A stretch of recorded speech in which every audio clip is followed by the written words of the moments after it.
إعلان مهم. 重要提示 Important announcement. Message important. Важное объявление. Anuncio importante. يرجى من المتحدثين الكرام إلقاء بياناتهم بسرعة معقولة لضمان ترجمة فورية وافية وعالية الجودة. 为了帮助口译准确完整传递发言信息，请代表发言时语速不要过快。 Speakers are kindly reminded to deliver their statements at a reasonable pace to ensure complete and quality interpretation. Il est rappelé aux orateurs qu'ils doivent présenter leur déclaration à un rythme raisonnable afin de garantir une interprétation complète et de qualité. Напоминаем ораторам, что для обеспечения полного и качественного устного перевода необходимо поступать в умеренном темпе. Se ruega a los oradores que pronuncien sus declaraciones a un ritmo razonable para garantizar una interpretación íntegra y de calidad.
C'est bon.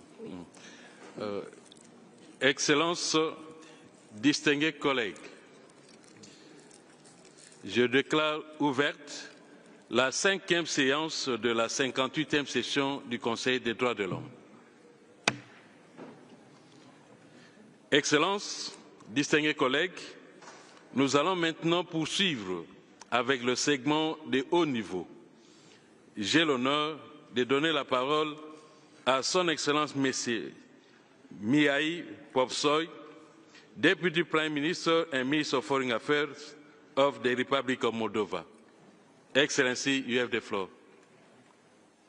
President, Mr. High Commissioner, Excellencies, distinguished delegates, this session of Human Rights Council is taking place in a rapidly evolving international context. While we continue to face appalling conflicts in Sudan and recent military hostilities in the Democratic Republic of Congo, we also see positive signs in other regions. We sincerely hope that the negotiated ceasefire in Gaza will hold, leading to sustainable peace based on long-term two-state solution. Dear colleagues, these days we also mark 3 years since Russia unleashed its unprovoked, unjust war of aggression against Ukraine.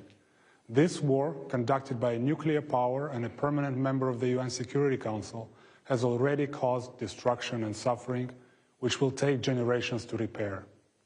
Moldova stands in solidarity with Ukraine to resist the Russian aggression. My country continues to provide support to Ukrainian people, hosting more than 135,000 refugees, mostly women and children, providing humanitarian aid, helping with the transit of goods. As many as 70,000 Ukrainians are registered under temporary protection mechanism established in Moldova 2 years ago, benefiting from access to healthcare services, employment, education, including in their mother tongue. As discussions on peace are starting strongly, we believe that sustainable and comprehensive solution to this conflict entails the UN Security Charter being paramount, that it should bring justice through robust accountability mechanisms for war crimes, prevent any new war through robust security guarantees, and open the way for the reconstruction of Ukraine. No discussion on Ukraine without Ukraine. Mr. President, as a candidate country on its EU accession path, the Republic of Moldova is strengthening the rule of law, fighting against corruption, and promoting respect for human rights and fundamental freedoms. In line with our international commitments and policy objectives, we will spare no effort to ensure the implementation of human rights standards. Equally, as a candidate country for the seat in the Human Rights Council for 27-29, Moldova will promote human rights as a foundation of a fair and just world, regardless of geographical area. Mr. President, the Republic of Moldova regularly updates the Council on human rights situation in the breakaway Transnistrian region of my country. This year, there is no exception. The situation continues to be dire, as the freedom of expression, of assembly, and of the press are still suppressed. Any dissenting voice or any show of opposition by local activists may result in a prison term on extremist charges, and we continue to receive notification in this regard. Criminal liability still stands for those who are daring to seek justice in international courts, such as the European Court of Human Rights. We welcome the recent release of a number of persons held behind bars in the Transnistrian region on political grounds. We call on the release of the remaining ones and hope this practice will not be repeated again. Let me also refer to the situation in the 8 latent script schools located in the region, which have been subject to constant and various forms of pressure and intimidation throughout the years. We urge the Russian Federation abide by international obligations and execute without further delay the European Court of Human Rights judgment in cases originating from the Transnistrian region of Moldova and pay the just satisfactions awarded by the court. As the Republic of Moldova takes over the presidency of the Committee of Ministers of the Council of Europe between November 25 and May 26, the execution of judgments will be one of our priorities.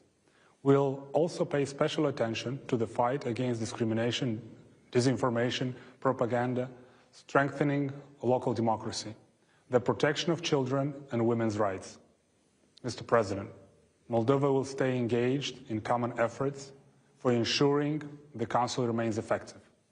We adhere also to the calls for strengthening the Office of the High Commissioner for Human Rights by ensuring sustainable, predictable, and adequate funding. In the year of the 80th anniversary of the foundation of the UN, the role of the Office of the Human Rights Council remains pivotal. Thank you. Thank you, Excellency. I now give the floor to His Excellency Archbishop Paul Gallagher, Secretary for Relations with State of the Holy See. Excellency, you have the floor.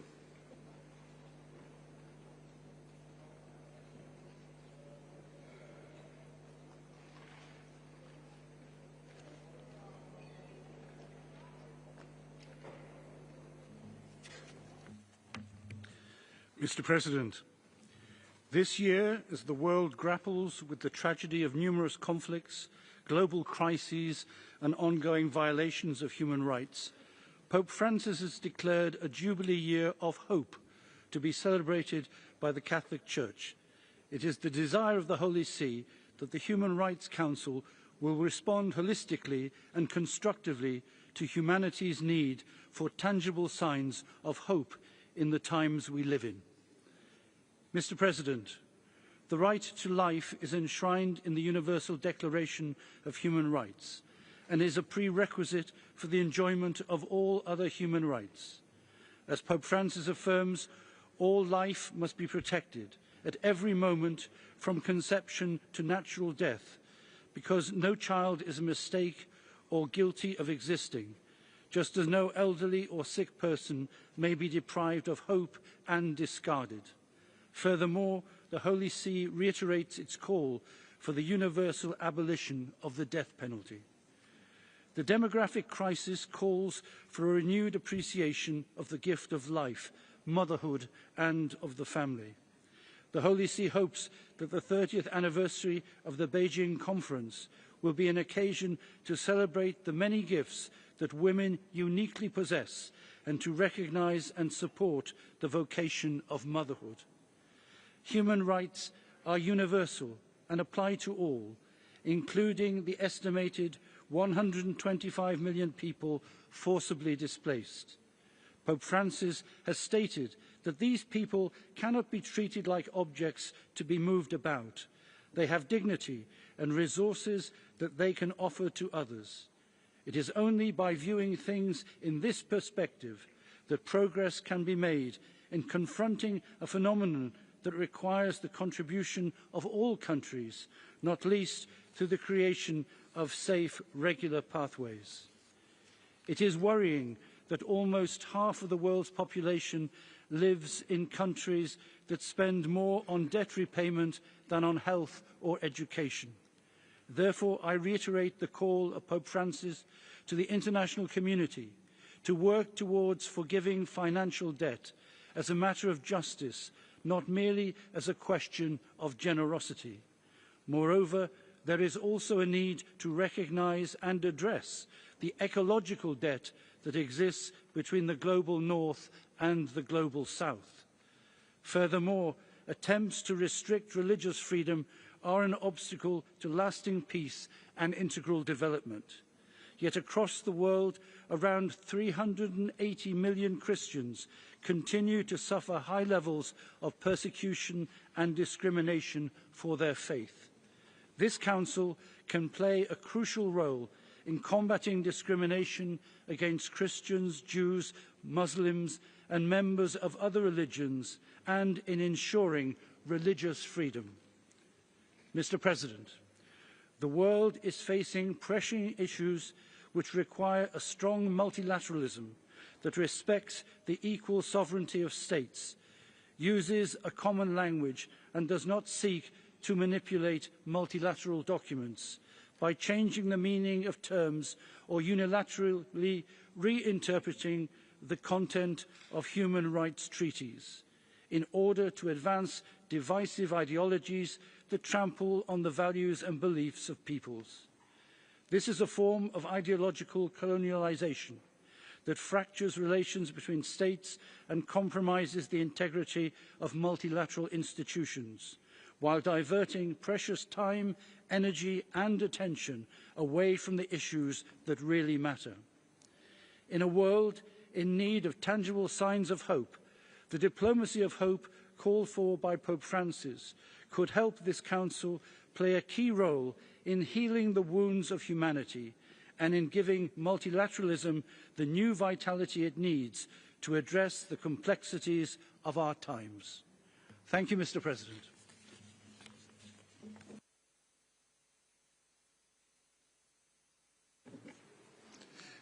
I thank you, His Excellency. Now I have the honor to give the floor to Her Excellency Ms. Maria Gabriela Sommerfeld-Rosero, Minister of Foreign Affairs and Human Mobility of Ecuador. Her Excellency, you have the floor by video.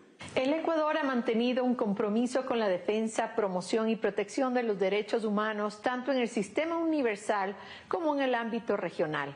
Mi país ha promovido el fortalecimiento del multilateralismo y los principios de cooperación y solidaridad internacionales que conduzcan el avance de la protección, promoción de los derechos humanos en el mundo. Mi país, Ecuador, es el primer Estado del mundo en haber ratificado los 27 instrumentos internacionales jurídicamente vinculantes en el área de derechos humanos y adecúa sus normas y su actuación a esos principios. Desde el 2003, Ecuador mantiene la invitación abierta a la visita de todos los titulares del mandato de procedimientos especiales de la ONU a visitar el país. Impulsamos el cumplimiento de los compromisos con el órgano de tratados de derechos humanos de las Naciones Unidas y el examen periódico universal. No obstante, el Ecuador y la región enfrentan una grave crisis de violencia, fruto de actuaciones de grupos vinculados con la delincuencia organizada transnacional que atentan contra la seguridad ciudadana y la soberanía del Estado y la convivencia pacífica de este. Me refiero en particular al alarmante aumento de la actividad transnacional de las organizaciones criminales. Estas redes ilícitas se han convertido en un cáncer que corroe el tejido social de nuestros países, alimentando la corrupción y generando violencia. En este sentido, hemos propuesto ideas visionarias para contrarrestar las fuerzas que socavan la convivencia pacífica entre las naciones. En diciembre del 2023, como presidente del Consejo de Seguridad, el Ecuador reafirmó su compromiso con la construcción de un mundo más justo, solidario e inclusivo. Creemos firmemente que todos los países, independientemente de su tamaño o poderío, tienen un papel que desempeñar en la promoción de la paz y la seguridad internacional. Esta visión integral de la paz y la seguridad debe ser el faro que guíe nuestras acciones. No podemos permitir que el crimen transnacional siga prosperando a expensas de la estabilidad y el bienestar de nuestras naciones y sus ciudadanos. Tenemos la convicción de que la paz y la seguridad son elementos que conducen al desarrollo. Por tanto, eliminar la violencia y luchar contra la delincuencia organizada transnacional son objetivos que busca alcanzar el gobierno nacional. Por ello, es menester contar con la cooperación internacional. Seguiremos participando de manera constructiva en el Consejo de Derechos Humanos, ejerciendo un papel de liderazgo en diferentes resoluciones e iniciativas. Hemos presentado también nuestra candidatura para ser miembro del Consejo de Derechos Humanos durante el periodo 2027 a 2029. En el pasado, la Asamblea General de las Naciones Unidas nos escogió en 3 ocasiones para integrar el Consejo de Derechos Humanos y varios expertos de origen ecuatoriano han ocupado dignidades en diferentes mecanismos de los sistemas universales e interamericanos de derechos humanos. En este marco, Ecuador continuará adoptando las medidas necesarias para favorecer la promoción de los derechos humanos, el empoderamiento de las mujeres, las niñas y prevenir y erradicar la discriminación y violencia, así como promover la igualdad de género. Seguiremos creando políticas públicas y programas para el ejercicio efectivo de los derechos de las niñas, niños, adolescentes, pueblos indígenas, afroecuatorianos, personas adultas mayores, personas con discapacidad y otras en situación de vulnerabilidad en consonancia con las convenciones internacionales de las que es parte y su normativa interna. Además, Ecuador participa activamente en la implementación de los pactos mundiales sobre los refugiados para una migración segura y ordenada, regular, con un enfoque transversal de derechos humanos.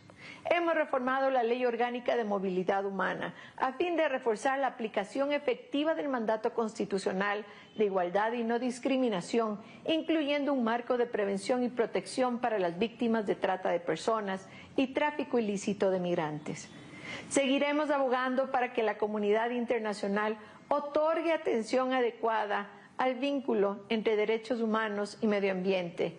En ese marco, el país lleva adelante acciones para hacer frente al cambio climático, el cual constituye una amenaza para el disfrute de los derechos humanos. Para concluir, Deseo reiterar que Ecuador continuará trabajando en los desafíos pendientes y en iniciativas para mejorar los marcos normativos y fortalecer las capacidades institucionales con un enfoque de derechos humanos y perspectivas de género, discapacidad y edad, con estricto apego a los principios de igualdad y no discriminación, y con el objetivo de preservar y reforzar en el país la paz, la seguridad y su desarrollo. Creemos en la cooperación de todos los actores y la solidaridad como herramientas fundamentales para la prevención de las violaciones de los derechos humanos. Muchas gracias. Thank you, Excellency. Now I have the honor to give the floor to Mr. George Danilov Georgiev, Minister of Foreign Affairs of Bulgaria. Excellency, you have the floor. Thank you, Mr. President. Thank you, Mr. President. Excellencies, distinguished delegates. I am honored to address the principal international body responsible for the promotion and protection of human rights worldwide, the Human Rights Council. Allow me to extend my warmest congratulations to His Excellency the Ambassador Jörg Lauber of Switzerland on the occasion of his election as President of the Human Rights Council for 2025, and to express our full support for his efforts to advance dialogue, cooperation and the use of digital technologies.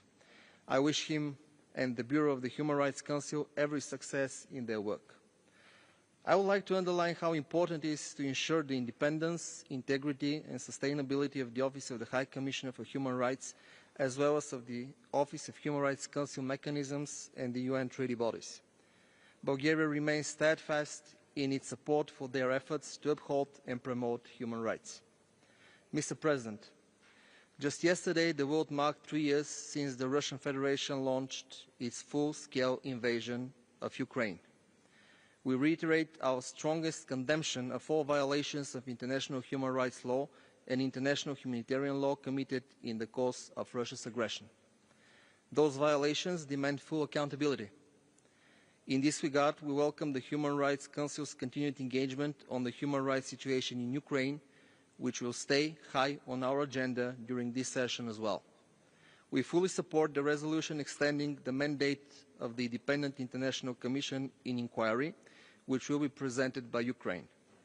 In January, we commemorated the 80th anniversary of the liberation of Auschwitz, which solemnly reminded to us all about the need to combat intolerance, discrimination and hate, and to prevent war crimes and crimes against humanity. Ensuring accountability for the serious human rights violations and breaches of international humanitarian law is crucial for the prevention of future crimes and atrocities. Bulgaria remains firmly committed to combating impunity and promoting international criminal justice. We emphasize the important role of the International Criminal Court to end impunity, uphold the rule of law, and guarantee respect for the international law and human rights. Mr. President, in these turbulent times marked by devastating conflicts, rising inquiries, and powerful emerging technologies, the international rules-based order with human rights at its core remains vital for the security, stability, and prosperity of the humankind.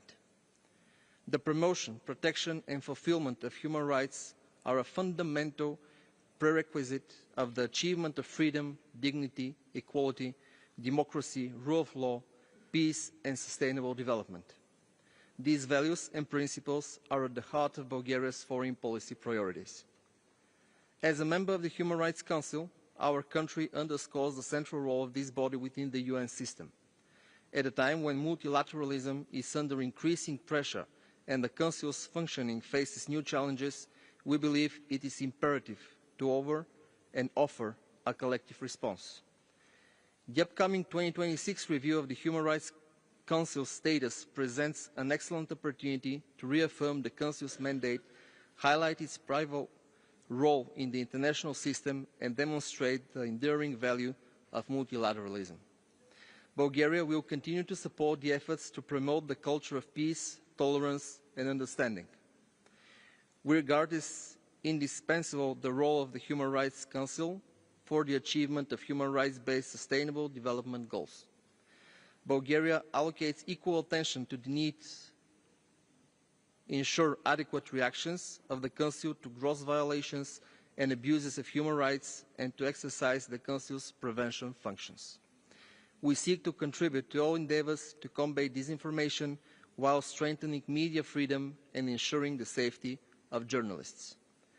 This year we celebrate the 30th anniversary of the Beijing Declaration and Platform for Action, a landmark achievement in the advancement of women's rights and equality between women and men.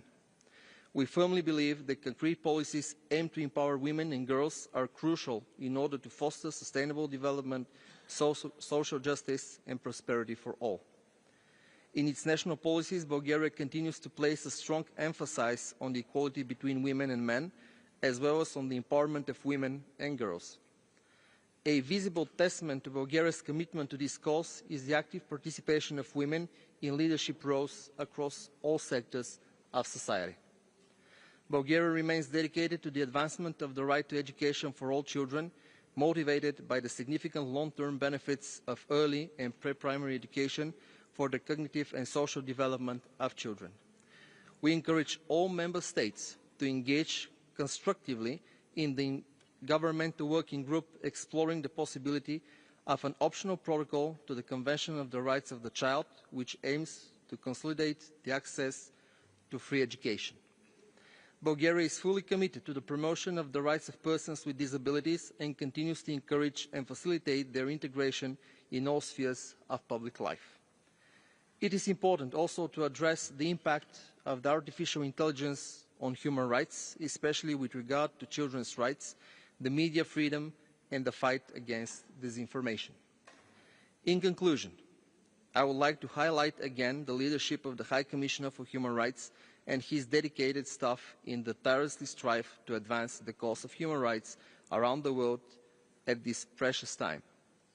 Let me also reaffirm Bulgaria's unwavering commitment to the principles of international law, universal human rights, dialogue, and continued strengthening of multilateral cooperation. These are the foundations for the progress that humankind has achieved so far, and they will continue to be the basis of which we can build a more just, inclusive, prosperous, and sustainable future for all of us. Thank you for the kind attention. I thank the Foreign Minister of Bulgaria for his statement. And now I give the floor to Mr. Jan Lipovsky, Minister for Foreign Affairs of Czechia, by video. Mr. Secretary General, High Commissioner Turk, President Laube, Excellencies, ladies and gentlemen. We are living in difficult times. Armed conflicts, coups, and the humanitarian crisis are increasing. Human rights are under threat. It's our shared duty to defend them. This year, the United Nations marked its 80th anniversary. This is a moment to reflect on its founding principles. Czechia is a strong supporter of the UN human rights system. We are proud to serve on the Human Rights Council for the 5th time. The Council plays a key role in addressing the human rights crisis. We will not stand aside. Protecting human rights requires a united effort. Governments, civil society, activists, journalists, and media workers all have a role to play. If we fail, the consequences will be more suffering, greater inequality, and increasing instability. Women and girls must have full protection, online and offline. The 30th anniversary of the Beijing Action Platform reminds us of the power of inclusion. Russia's war of aggression against Ukraine continues to cause enormous human suffering. We must defend international law, condemn attacks on civilians, and hold Russia accountable for its crimes. Russia's occupation of Crimea and parts of Donbass has led to severe repressions. People face persecution and economic hardship. We call on Russia to release all political prisoners, including Irina Dalinovich and Emir Hussein Kuku. Czechia stands with Ukraine. We support its people at home and abroad. Our help is diplomatic, political, financial, material. Sanctions must continue. In Russia, human rights are also under attack. The Kremlin silences critics and crushes freedoms. People face unfair trials, long prison sentences and harsh reprisals. Russia must stop oppressing its own citizens and release all political prisoners. Human rights violation persists in many parts of the world. In Iran, Afghanistan, North Korea, Myanmar, Belarus, China, and other countries. People suffer daily. The world cannot look away. In Georgia, the right to peaceful assembly is under threat. Czechia will again present a resolution on this June. Our own history shows why these freedoms must be protected. Digital rights matters. The Human Rights Council must help shape global standards. We support stronger cooperation between human rights experts and technology specialists. Mr. President, Czechia will work with its partners to strengthen this council and uphold human rights worldwide. I thank you. Merci à Son Excellence, Monsieur le Ministre des Affaires étrangères de la Tchéquie. Je donne la parole maintenant à Son Excellence, Monsieur Mateusz da Cecilia Phineas Ceizo, ministre de la Justice et des Affaires religieuses et constitutionnelles de Mozambique, par vidéo. Embaixador Jag Leba, presidente da 58ª sessão do Conselho dos Direitos Humanos, excelentíssimo senhor Volker Turk, alto comissário das Nações Unidas para os Direitos Humanos, distintos representantes dos Estados-membros do Conselho dos Direitos Humanos, caros participantes, é com elevada honra que me dirijo a este Conselho em representação do Governo da República de Moçambique, num momento crucial para o nosso país e para a consolidação dos direitos humanos no mundo. A presente sessão do Conselho dos Direitos Humanos tem lugar num momento de muitos conflitos geopolíticos no mundo, caracterizados por violações graves dos direitos humanos. Nunca antes o mundo teve tantos conflitos ativos em simultâneo, como foi o caso em 2024. O terrorismo e o extremismo violento no nosso país continuam a representar um obstáculo ao gozo e proteção dos direitos fundamentais dos cidadãos. Estes conflitos violam o direito humano fundamental e produzem milhões de refugiados em todo o mundo. As mudanças climáticas têm estado na origem dos frequentes desastres naturais em Moçambique, caracterizados por ciclones tropicais cíclicos, provocando deslocamentos internos forçados das populações, com impacto negativo no gozo e respeito pelos direitos humanos. A assistência humanitária às populações afetadas, quer pelo terrorismo e extremismo violento em Cabo Delgado, quer pelas mudanças climáticas no centro e norte do país, tem contato com o apoio e solidariedade da comunidade internacional, que em parceria com o governo tem procurado mitigar os efeitos negativos. A este propósito, reiteramos o apelo à solidariedade internacional para a solução deste conflito e a proteção dos direitos das vítimas, especialmente mulheres e crianças. Excelências, o nosso país realizou, em outubro de 2024, mais um ciclo eleitoral, um marco significativo no fortalecimento da democracia moçambicana. No entanto, o período pós-eleitoral foi marcado por tensões sociais e manifestações populares que evidenciaram desafios na gestão da ordem pública, resultando, lamentavelmente, em episódios de violação dos direitos humanos. O governo de Moçambique condena veementemente quaisquer atos que comprometem o exercício dos direitos fundamentais, incluindo a liberdade de expressão e de manifestação. Reconhecemos que alguns excessos cometidos por elementos das Forças de Defesa e Segurança durante as respostas às manifestações pós-eleitorais requerem uma análise profunda e medidas concretas para garantir que tais situações não se repitam. Contudo, o Estado moçambicano considera que o direito à manifestação pacífica deve ser exercido de forma responsável e dentro dos limites da lei, garantindo a convivência harmoniosa e a estabilidade nacional.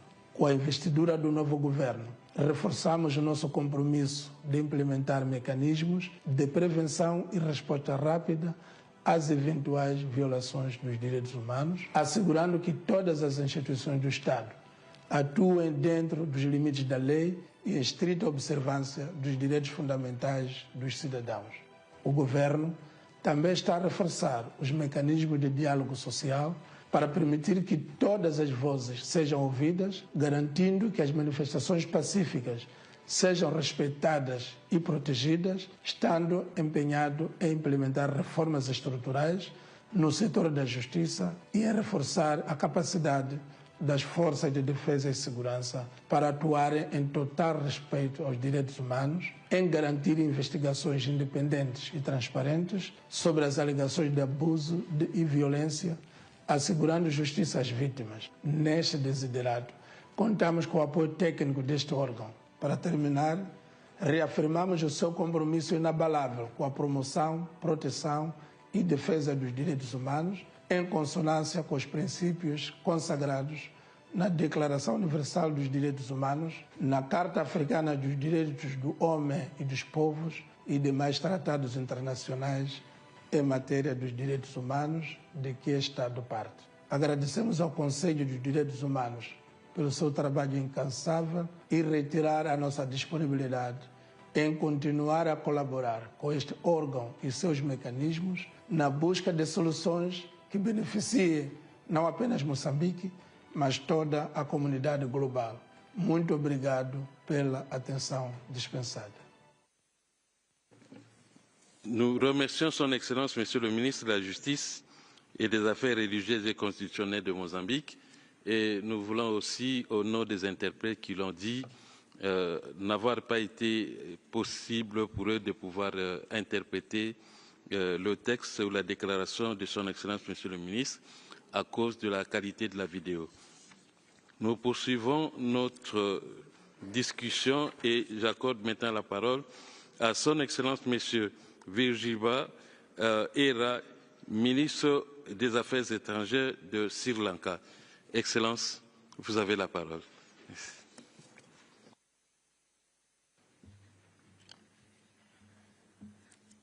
Mr.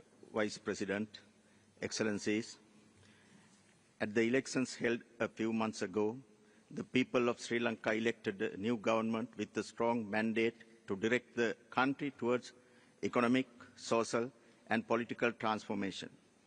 The results of these elections reflected a unified voice from people of all regions of the country, ethnicities, and religions. The current parliament is the most inclusive in our history, with a record number of women, including 2 from the Malay community and a visually impaired person. This inclusivity represents Sri Lanka's new path focused on upholding the rights of all its people, irrespective of gender, ethnicity, or other grounds. The economic crisis affected all segments of the population, especially the poorest and the most vulnerable. Having stabilized the economy, the government is currently in the process of laying the foundation toward economic transformation and greater economic democratization through fair distribution of opportunities. We are acutely aware of the continuing impact of the economic challenges on our people, particularly the most vulnerable, and decisive steps are being taken to advance their economic and social rights. In the national budget for 2025, we have committed to a series of measures to extend much-needed relief to the people, including increased allocation for social welfare and security. Special attention has been paid to improving the socio-economic conditions and address critical needs such as resettlement, housing, compensation, and infrastructure development in the northern and eastern provinces. Through the Clean Sri Lanka project launched by the President on 1st January, the government has introduced a new political culture and commitment to moral and ethical governance. The government will prioritize integrity and addressing issues of mismanagement and corruption. The fundamental and long-standing principles of democracy and freedom enshrined in our Constitution will be respected and safeguarded while protecting the human rights of all citizens. Administrative, political, and electoral processes will be activated towards this end. The government has pledged to take tangible steps to further advance national unity and reconciliation. The President has proposed to declare a Sri Lankan Day in line with our vision for a reconciled Sri Lanka and bridging gaps between communities. We will ensure that the domestic processes established to address remaining challenges from the conflict will continue their work in an independent and credible manner. Domestic institutions such as the Office on Missing Persons, Office for Reparations, and Office for National Unity and Reconciliation will be strengthened.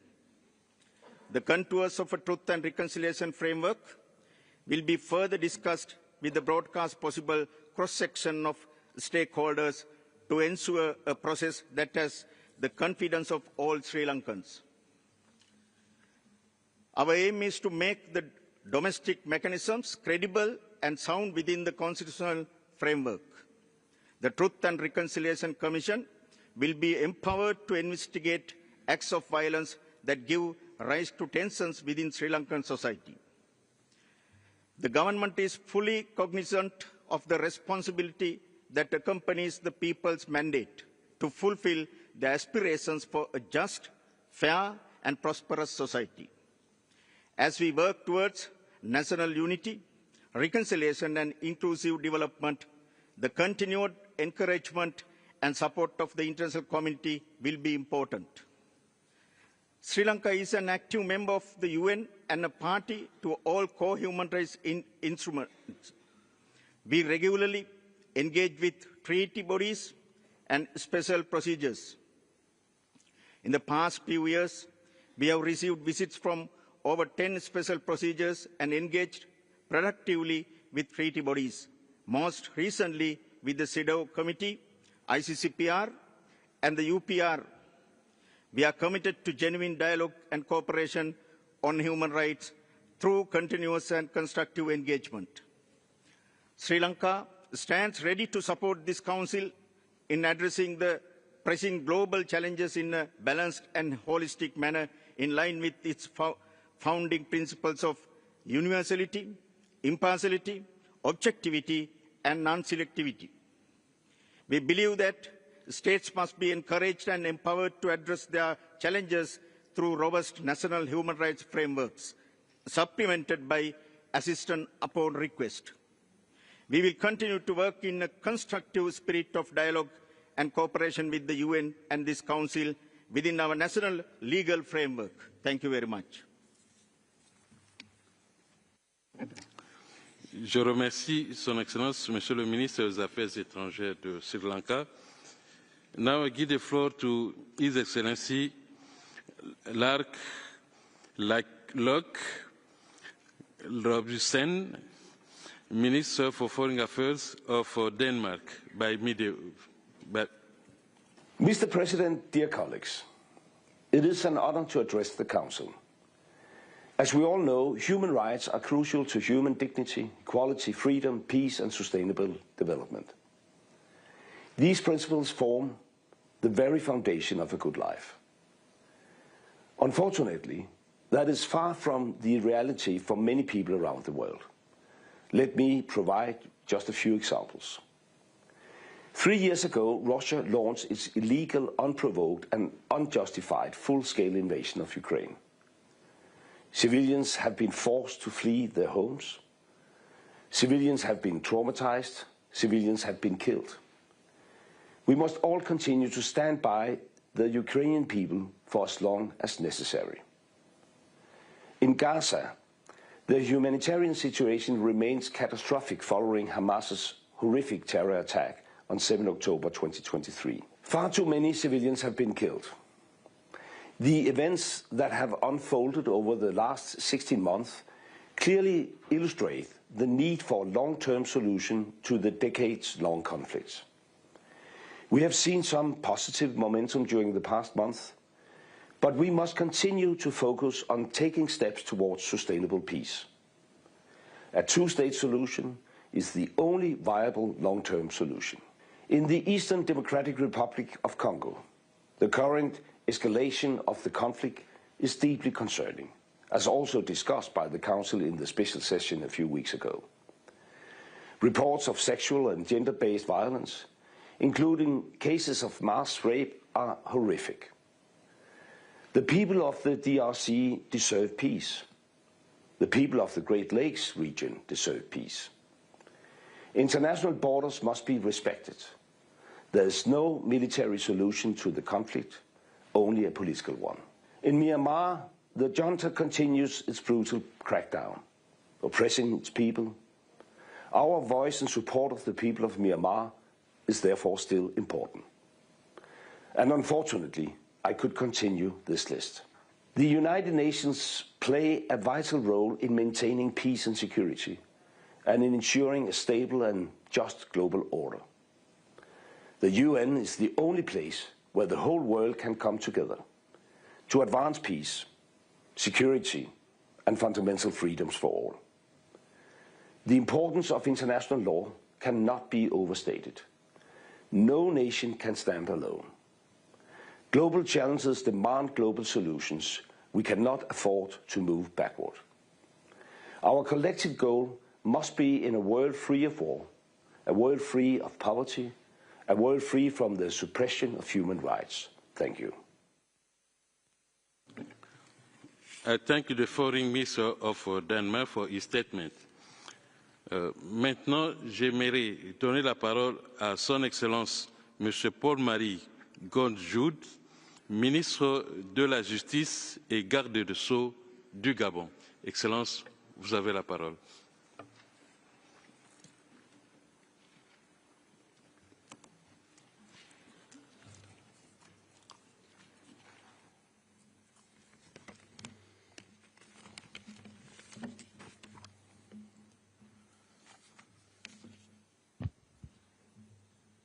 Excellences, Monsieur le Président du Conseil des droits de l'homme, Excellences, Mesdames et Messieurs les ministres, Excellences, Mesdames et Messieurs les ambassadeurs, Mesdames et Messieurs, l'occasion et les circonstances me conduisent avant tout propos à adresser à l'ensemble de la communauté des nations représentée à cette rencontre d'importance par les différents États et institutions les salutations du gouvernement de la transition et du peuple gabonais.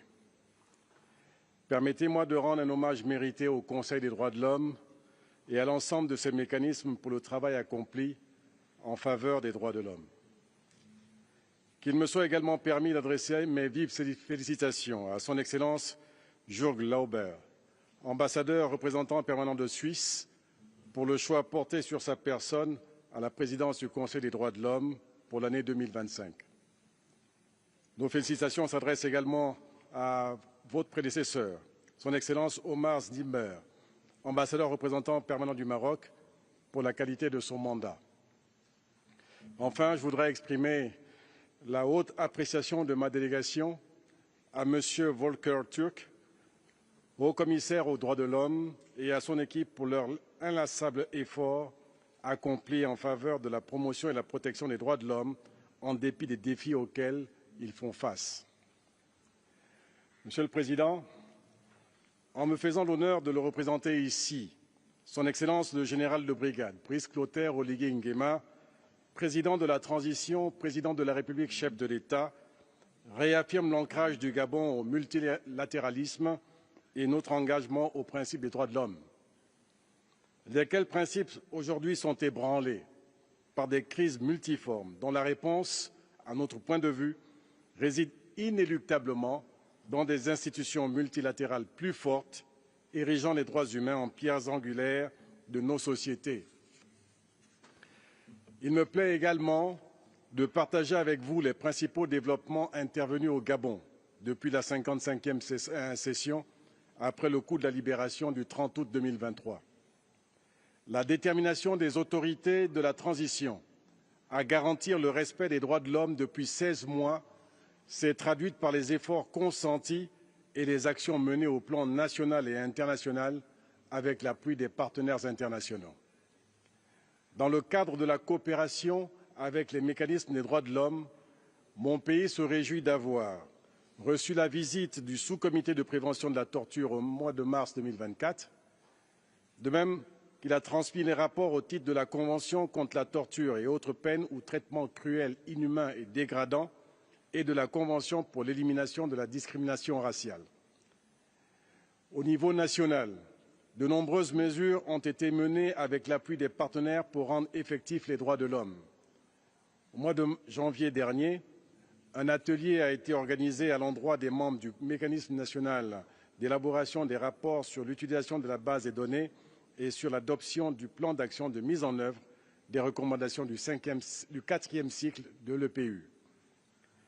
La promulgation de la loi 23/2024 du 21 novembre 2024 portant réorganisation de la Commission nationale des droits de l'homme en République gabonaise constitue une avancée majeure pour la réalisation des droits de l'homme dans mon pays. Un appel à candidature a été publié le 12 février dernier et la sélection des membres se fera dans les semaines à venir par l'Assemblée nationale.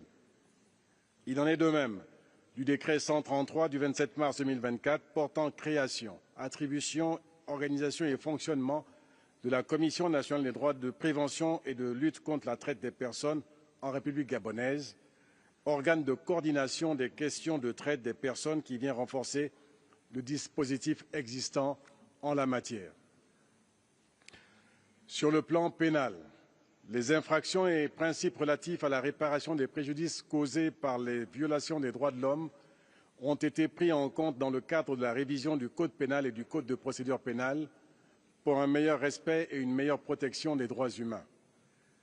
Dans le domaine de la santé, il me plaît aussi de mentionner ici que le gouvernement a progressivement adapté ses actions aux enjeux de la transition nationale par la mise en œuvre de projets stratégiques visant à améliorer l'offre de soins, renforcer la gouvernance et surtout assurer aux services de santé tous les Gabonais. Monsieur le Président, depuis le mois d'août 2023, les autorités de la transition sont engagées par le biais d'une feuille de route dans des réformes politiques et institutionnelles visant à favoriser le retour à un ordre constitutionnel apaisé et sécurisé avant l'organisation des élections. Les dites réformes, menées avec l'implication des forces vives de la nation, ont principalement porté sur la tenue du dialogue national inclusif du 2 au 30 avril 2024, qui a enregistré plus de 680 participants, y compris ceux de la diaspora. L'adoption d'une nouvelle constitution au terme d'un référendum qui consacre entre autres un septennat renouvelable une seule fois dans le cadre d'un régime présidentiel avec la particularité de l'interdiction d'une transmission dynastique du pouvoir. Elle renforce l'état de droit et consolide les bases de la réconciliation nationale et de la cohésion sociale. L'adoption de la loi organique 1/2005 du 19 janvier 2025 portant code électoral en République gabonaise qui apporte des innovations majeures visant à simplifier le cadre juridique, à renforcer la transparence et la régularité des scrutins et mieux prendre en compte les attentes des citoyens en termes de sincérité des résultats des élections. Au titre des nouveautés, on note la mise en place avant chaque élection d'une autorité indépendante chargée de veiller à la transparence et à la sincérité des scrutins, la création de 2 sièges de députés pour la diaspora gabonaise, le droit de vote pour les citoyens incarcérés, l'introduction de quotas de 30% de candidatures pour les femmes et de 20% pour les jeunes. L'implication des femmes au processus électoral s'inscrit dans le droit fil de notre détermination à faire appliquer la déclaration et le programme d'action de Beijing lancé il y a plus de 30 ans. Sur cette question, il est essentiel de relever la dynamique pour renforcer les droits des femmes, promouvoir l'égalité des sexes et lutter contre les violences faites aux femmes à travers l'adoption d'une stratégie nationale pour l'égalité des genres. Monsieur le Président, Mesdames et Messieurs, notre session se tient au moment où le Gabon entre dans une république établie par la nouvelle Constitution qui renforce l'état de droit, consolide les libertés et la gouvernance démocratique. En effet, mon pays s'achemine vers la fin de la période de transition par l'organisation de l'élection présidentielle le 12 avril prochain, suivie d'élections législatives et locales. Je saisis cette occasion solennelle pour remercier l'ensemble de nos partenaires bilatéraux, régionaux et multilatéraux pour l'accompagnement et le soutien apporté dans le processus de stabilisation et de retour à un ordre constitutionnel sécurisé et apaisé. La coopération internationale renforcée étant, à notre humble avis, l'unique option pour des solutions durables en matière de droits de l'homme. Je vous remercie. Merci beaucoup, Excellence, Monsieur le Ministre de la Justice du Gabon. Merci. Now I give the floor to His Excellency Mr. Andreas Kravik, State Secretary of Foreign Affairs of Norway. Excellency, you have the floor.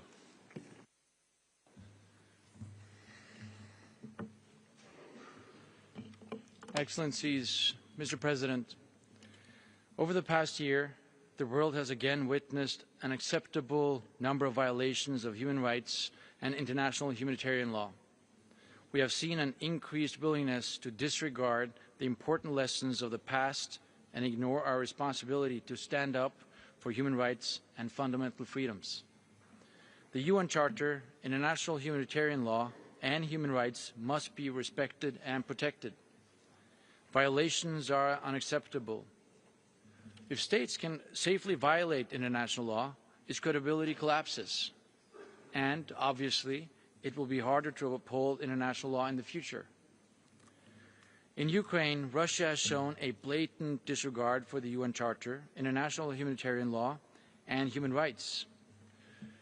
Yesterday, in the UN headquarters in New York, the vast majority of UN member states gathered around defending international law, the UN Charter, and a sustainable peace for Ukraine. Ukraine's fight for freedom is our fight for freedom, and Russia's aggression continues, and we need to remind ourselves that this is a Russian war of choice. Russia could end this war tomorrow. Norway will not relent in our support for Ukraine. The Human Rights Council has a crucial role to play in upholding international law, including through mandating independent investigations and monitoring of human rights situations. And the ability of this Council to act is all the more important. Those responsible for violations and abuses of international humanitarian law and international human rights law must be held accountable. In Palestine, in Ukraine, in Sudan, and in other conflicts and crises, human rights defenders continue to be essential in promoting and protecting all human rights for everyone. They must not be silenced. They must, in fact, be protected, included, and supported. Mr. President, Norway will continue to stand up for the human rights and fundamental freedoms of everyone, economic, social, and cultural, as well as civil and political rights, for everyone and everywhere. We are currently witnessing a regression of women's and girls' human rights and a backlash against feminist movements. Hard-won progress is slowly eroding.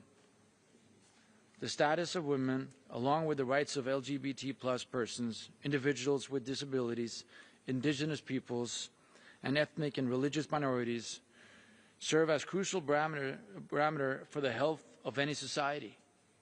Denying these groups their rights weakens the very foundation of our societies and undermines the principles of equality, non-discrimination, and accountability. Norway will remain a strong supporter of the rights of women and girls, including their right to decide over their own bodies. We are committed to continuing our fight for and support to sexual and reproductive rights and health, both financially and politically. If women do not enjoy sexual and reproductive health and rights, their political and economic participation is also affected and societies suffer. Mr. President, protecting human rights online as well as offline is an important priority for Norway's national and foreign policy. Although digital communication tools and social media have made it possible for many to access and share information and opinions directly with others, we also see more hate speech and abuse that threaten the right to freedom of expression and personal privacy. The scale of hate speech and disinformation online increases polarization in society and undermines trust in democratic institutions and values. It targets human rights defenders and seeks to limit, silence, and discredit them. Internationally, Norway supports efforts to combat digital violence and harassment, spreading of disinformation and hate speech through several means. We believe that a multi-stakeholder approach is necessary to succeed in this work. Addressing hate speech does not mean limiting freedom of expression. It means keeping hate speech from escalating into something much more dangerous. Mr. President, Norway is proud to present during this session a resolution on the protection of human rights defenders in the digital sphere. It will focus on new and emerging technologies and human rights defenders. We see this as a relevant and timely issue, including in the lead-up to the Internet Governance Forum that Norway will host in June this year. We invite all states and civil society to engage in constructive and transparent negotiations and hope that the resolution will enjoy the Council's consensual support. Finally, we look forward to working with all of you to uphold our shared commitment to the core values of the UN Human Rights Council. And I thank you for your attention. I thank the State Secretary of Foreign Affairs of Norway for his statement. Now I give the floor to His Excellency Mr. Georgios Kostsiras, Deputy Minister of Foreign Affairs of Greece. Since we have the floor.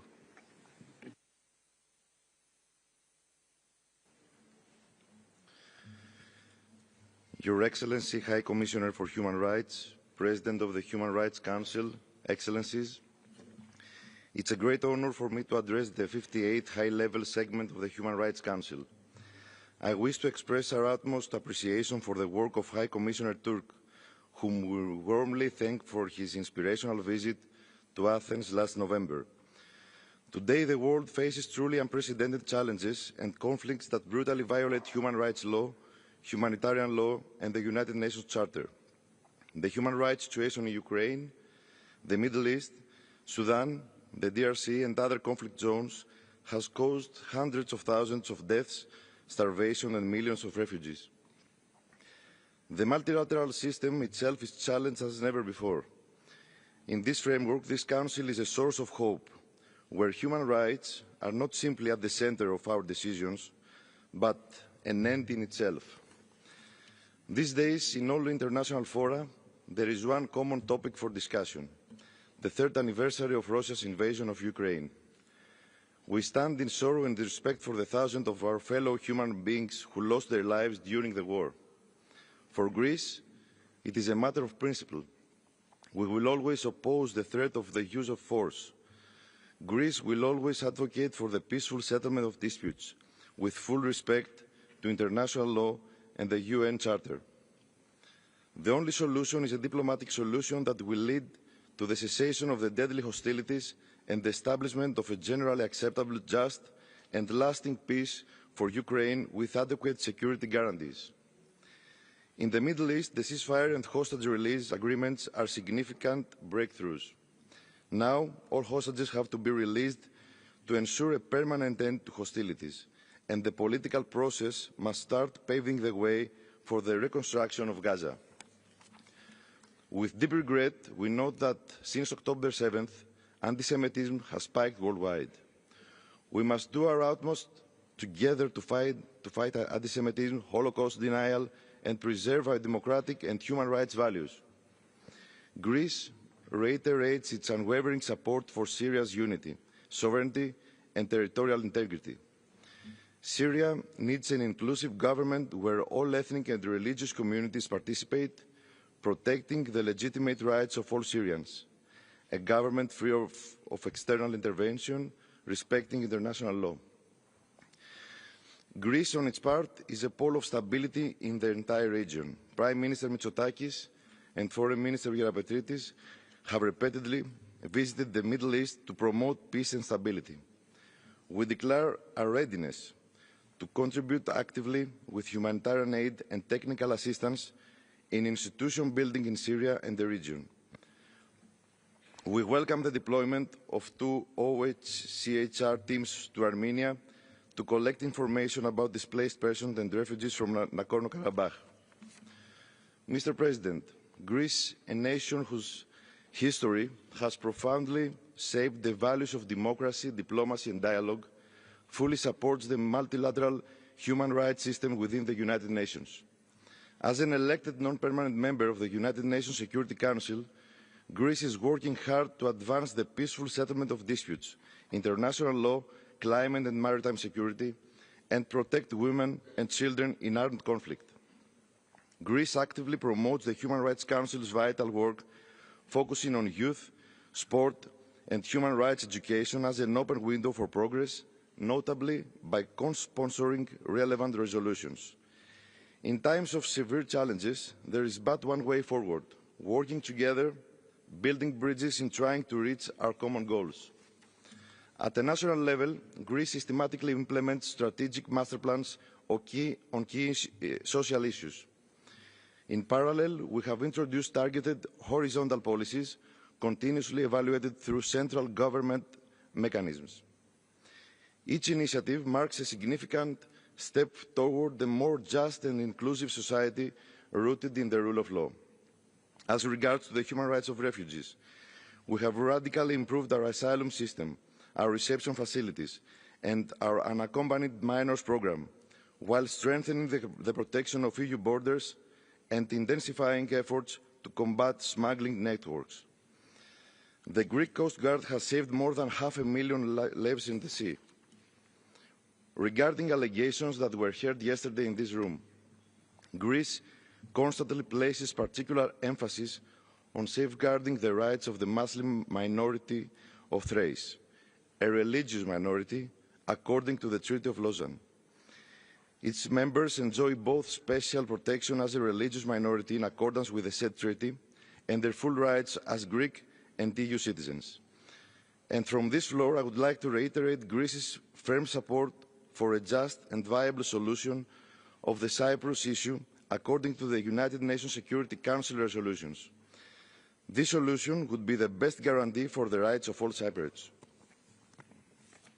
Mr. President, as a candidate country for the HRC 2028-2030, Greece reiterates its unwavering readiness to contribute substantially to the long-term effectiveness of the United Nations system. Together, we can build a world where human dignity is not just an aspiration, but a reality for all future generations. Thank you. I thank you, Excellency, for your statement. Now, I give the floor to His Excellency Mr. Nuno Sampaio, Secretary of State for Foreign Affairs and Cooperation of Portugal. Excellency, you have the floor.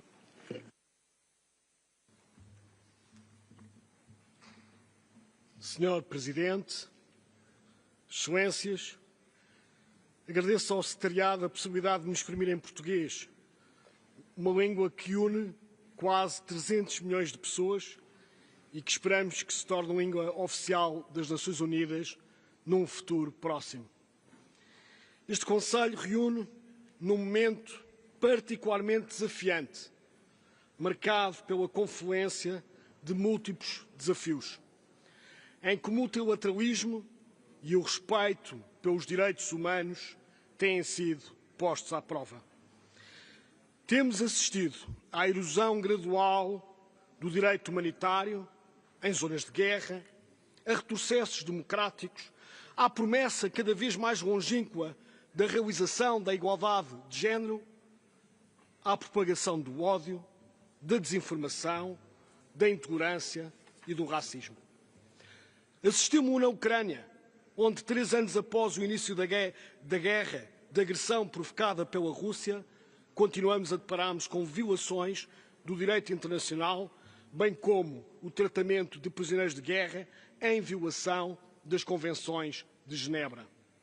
Assistimos em Gaza, onde saudamos o cessar-fogo e a progressiva libertação de reféns, mas não esquecemos o número inaceitável de vítimas civis, a destruição sem precedentes de infraestruturas, incluindo escolas e hospitais, e as restrições à ajuda monetária. Mas assistimos também no Sahel, no Corno da África ou na região dos Grandes Lagos, onde as populações continuam a pagar um preço demasiado elevado pelo perpetuar de conflitos. Lamentamos profundamente que o último ano fique para a história como um dos mais sombrios para as crianças, de acordo com o recente relatório da representante especial do Secretário-Geral para as Crianças e Conflitos Armados. Reiteramos a necessidade de respeitar e garantir o respeito pelo direito internacional humanitário e de contribuir para uma cultura global de respeito dos direitos humanos.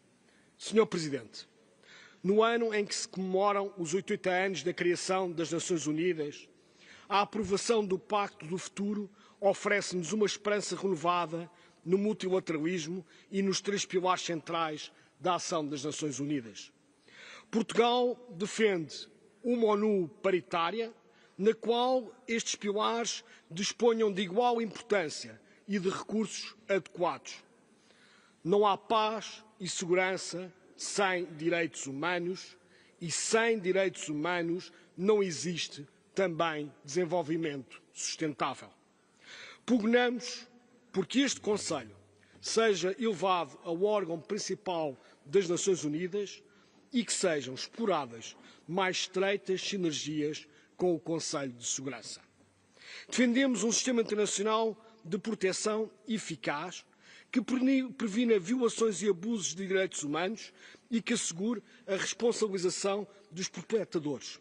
Um sistema independente, amplo e abrangente que salvaguarde a autonomia do Alto Comissário e do seu escritório, que continue a reforçar os órgãos de tratados e os vários mecanismos do Conselho e que permita a participação de todos os atores, desde logo dos pequenos Estados insulares em desenvolvimento e dos países menos desenvolvidos, para cujo fundo fiduciário Portugal tem contribuído, bem como a sociedade civil.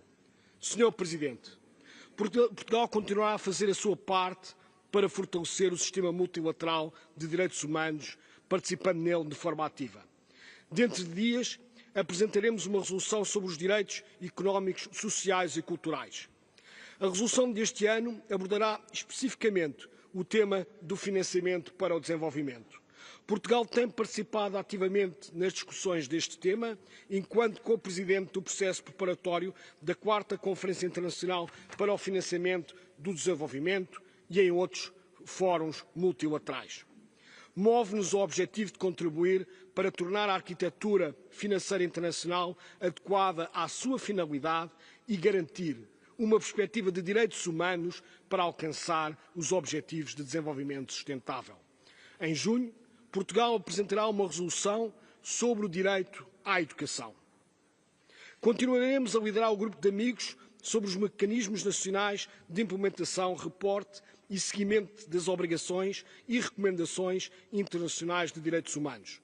E trabalharemos, juntamente com Marrocos e o Paraguai, para promover a rede internacional destes mecanismos, através também da organização de um 3º seminário internacional em Lisboa.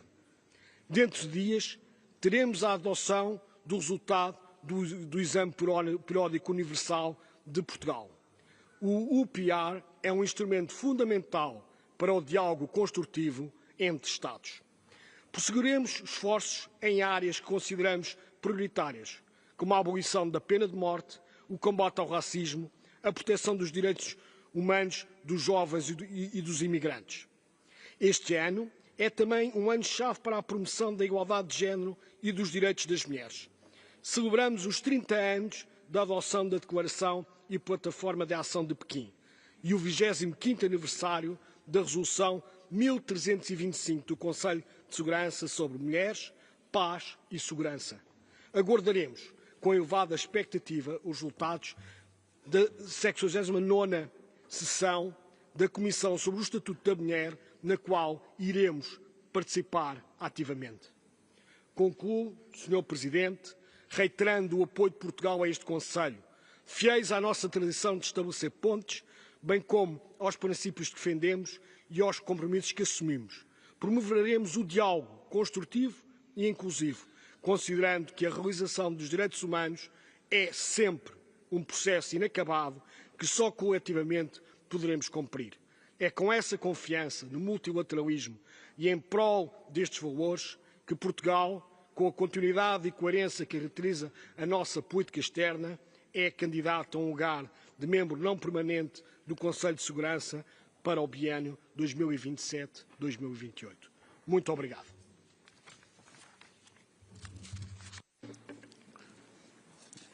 I would like to thank His Excellency Mr. Nanu Sampaio for his statement. And now I give the floor to Her Excellency Ms. Kang In-sun, Vice Minister for Foreign Affairs of the Republic of Korea. Excellency, you have the floor.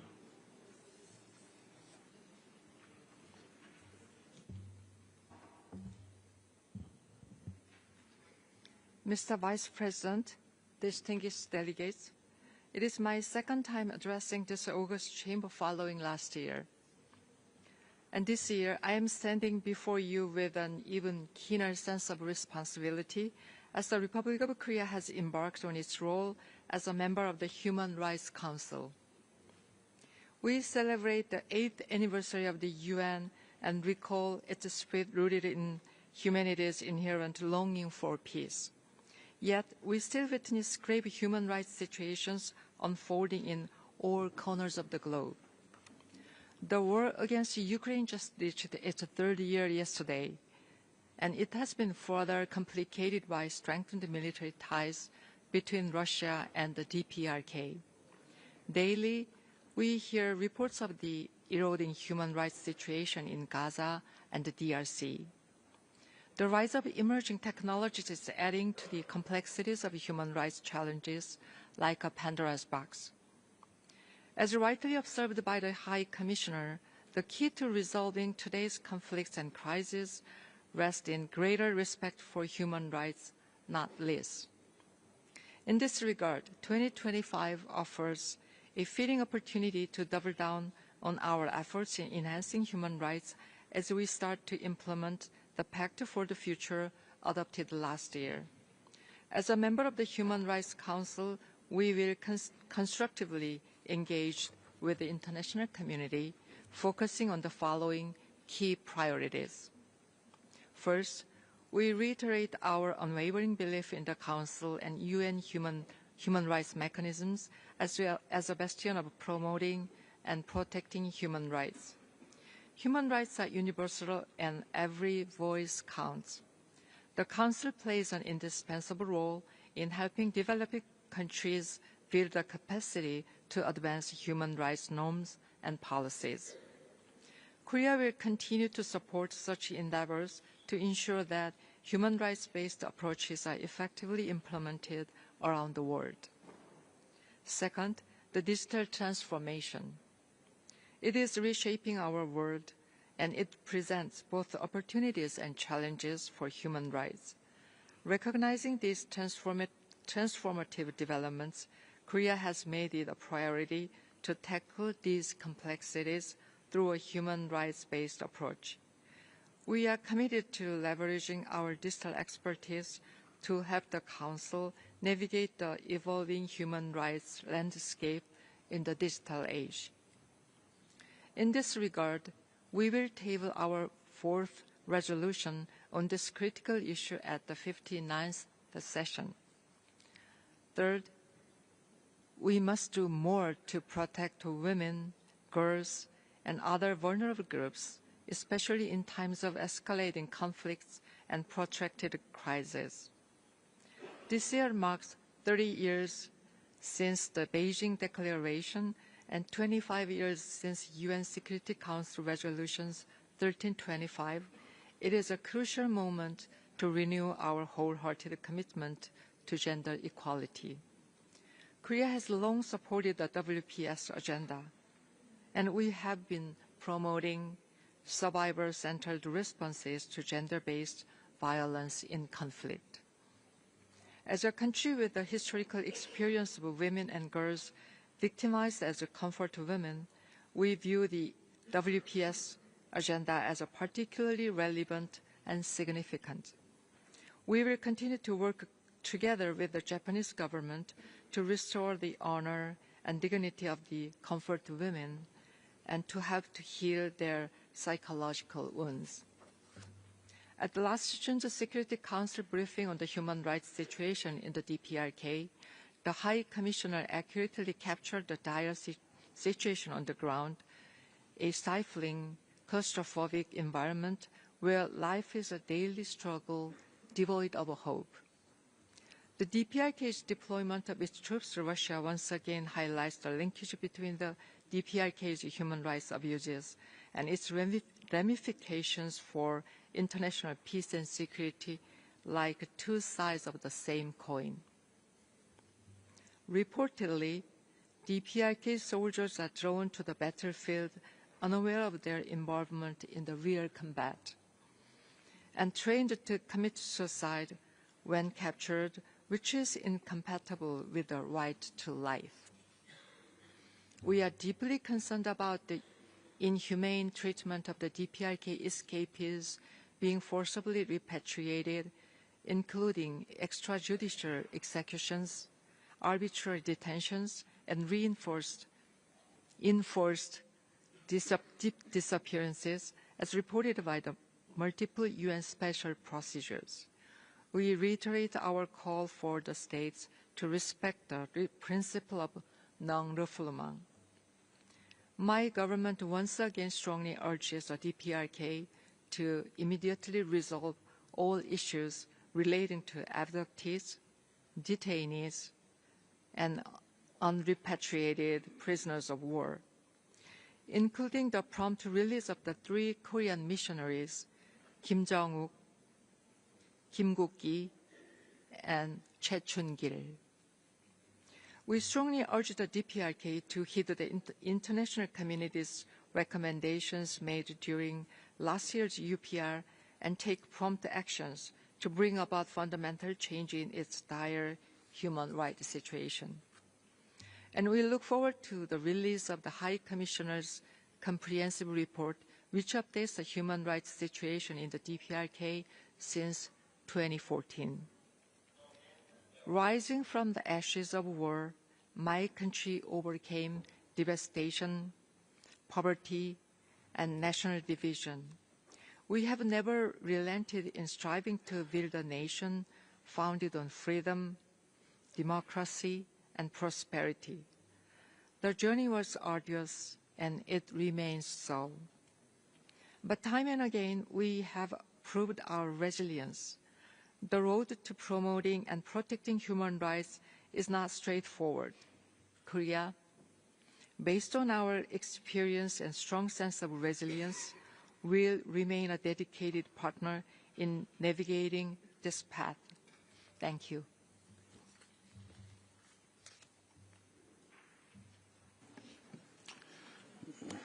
Je remercie Son Excellence, Madame la ministre des Affaires étrangères de Corée.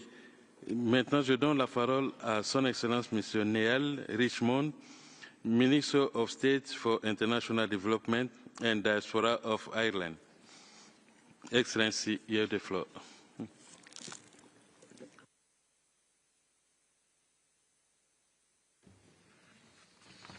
Mr. Vice President, ladies and gentlemen, it is a privilege to address the Human Rights Council at the opening of this, its 58th session. It is 70 years since Ireland joined the United Nations. Then, like now, we did not take our role as a UN member state lightly, but made a firm commitment to the multilateral rule-based order and to the UN Charter. A few short months ago, all states here pledged a new beginning to multilateralism by signing the Pact for the Future and committing to human rights as an integral part of the UN system. As we convene for this new session of the Human Rights Council, we also restate our commitment to this Council, the primary UN human rights body. Our presence here this week is a show of unity in the face of division, of support to the Office of the High Commissioner for Human Rights, to international law, and to upholding, promoting and defending human rights. In times of crisis like we face today, it is difficult not to lean into division and distrust. However, it is also in these moments that we can and must stand secure in our commitment to the principles of interrelated, interdependent and indivisible human rights. Today, like 70 years ago, I restate Ireland's commitment to a rules-based international order and to a constant, persevering dedication to peace.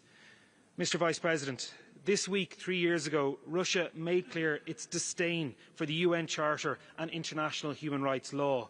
The Commission of Inquiry established by this Council has found that violations of human rights and international humanitarian law, as well as war crimes, have been committed in the context of Russia's brutal, illegal war of aggression against Ukraine.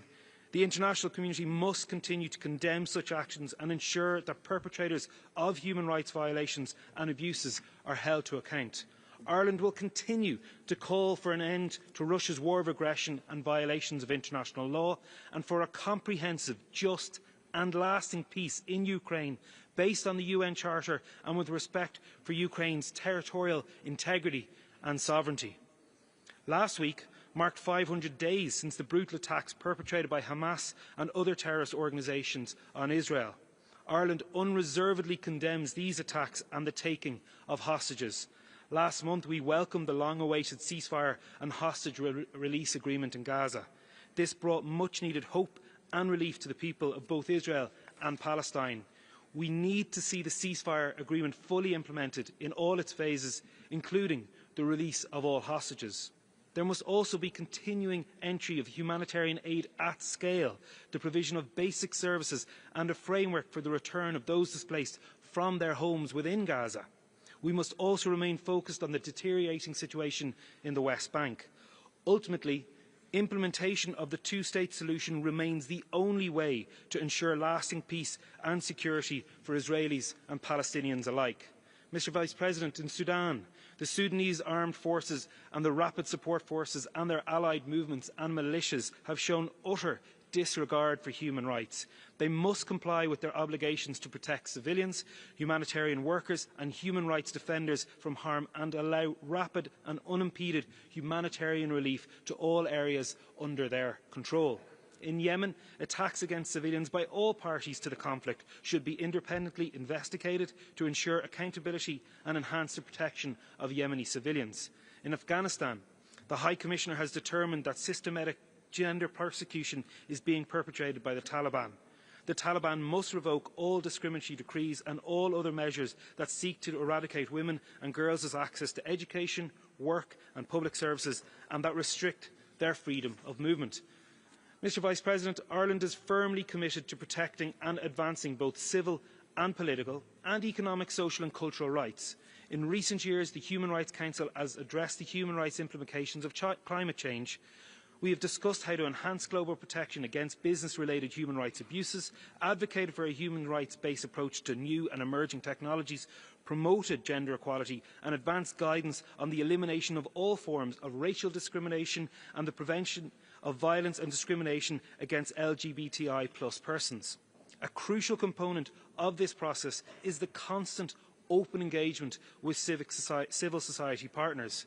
We have and must continue to advance protections for civil society and for human rights defenders.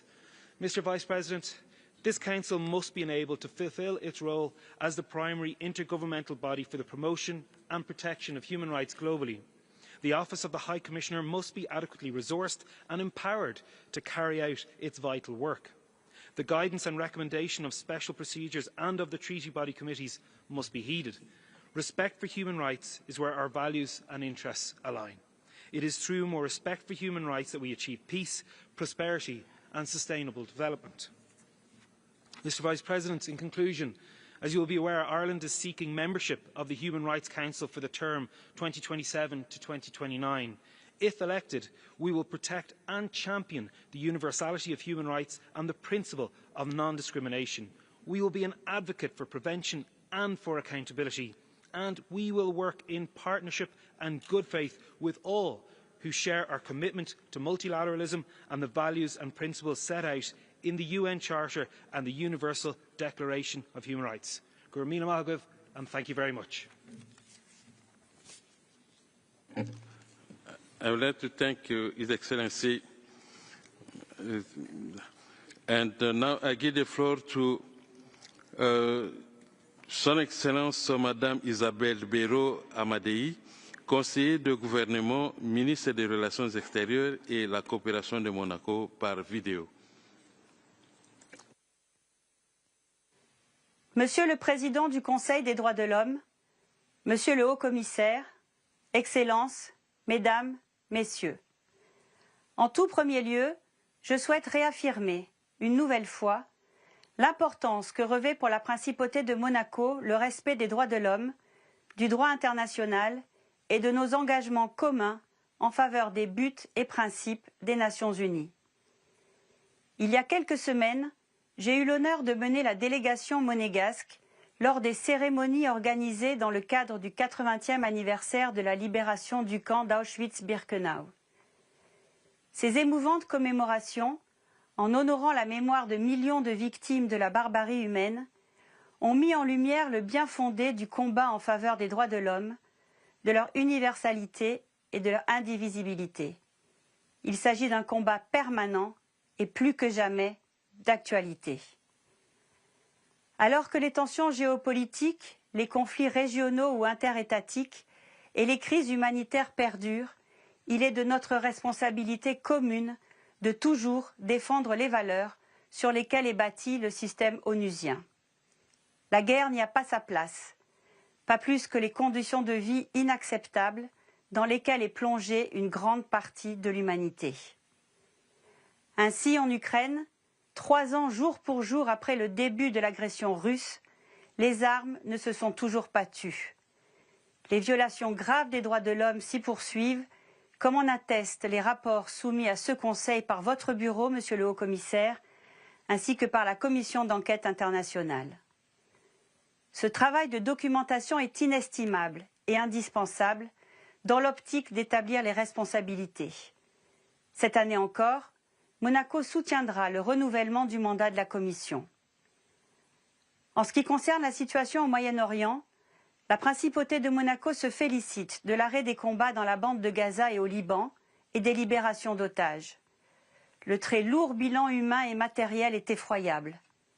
Monaco réaffirme que la solution à toute crise ne peut être que politique. Le processus de paix et de reconstruction sera long et coûteux. Il ne pourra être mené à bien que dans un climat de paix et de sécurité pour les populations civiles de la région et dans le cadre de la solution à 2 États que nous continuons d'appeler de nos vœux. La situation en Syrie a aussi connu des développements très importants après 13 ans de guerre civile et d'une crise humanitaire sans précédent. Ce Conseil s'est activement mobilisé dès le début de la crise et cet engagement ne s'est jamais démenti jusqu'ici. Les témoignages et les preuves recueillies par la commission d'enquête et par le mécanisme sur la Syrie seront précieux pour établir les responsabilités et lutter contre l'impunité. Excellences, Mesdames, Messieurs, Monaco réaffirme que la paix, le développement durable et les droits de l'homme sont indissociables. Aussi, ce Conseil est-il central pour défendre notre vision d'un monde pacifique, juste, où tous peuvent vivre dans la dignité. Les commissions d'enquête et les missions d'établissement des faits mandatées par l'ONU jouent un rôle important pour répondre aux violations du droit international et du droit humanitaire international. C'est pourquoi, très récemment, au regard des événements dans l'Est de la République démocratique du Congo, Monaco a soutenu la mise en place d'une mission d'établissement des faits lors de la session extraordinaire du 7 février dernier. J'aurais pu également évoquer bien d'autres situations particulièrement préoccupantes, en particulier pour les droits des femmes et des minorités dans de nombreux pays. Toutes les crises mobilisent fortement les ressources du Haut-Commissariat que nous savons toujours insuffisantes. À cela s'ajoutent d'importants défis transversaux qui ont émergé et nécessitent une action coordonnée au niveau mondial. Je pense par exemple aux effets du changement climatique, à la dégradation de notre environnement ou encore au développement rapide de l'intelligence artificielle. Dans ce contexte, je vous assure, Monsieur le Haut-Commissaire, que la Principauté maintiendra, cette année encore, son soutien politique et financier à votre bureau. Je souhaite un plein succès aux travaux du Conseil et vous assure du total engagement de la délégation monégasque à cette fin. Je vous remercie de votre attention. Je remercie Son Excellence Madame Isabelle Béraud Amadei pour sa déclaration. Now I give the floor to Her Excellency Ms. Melita Gabric, State Secretary for Multilateral Affairs, Economic Diplomacy and Development Cooperation of Slovenia. Excellency, you have the floor.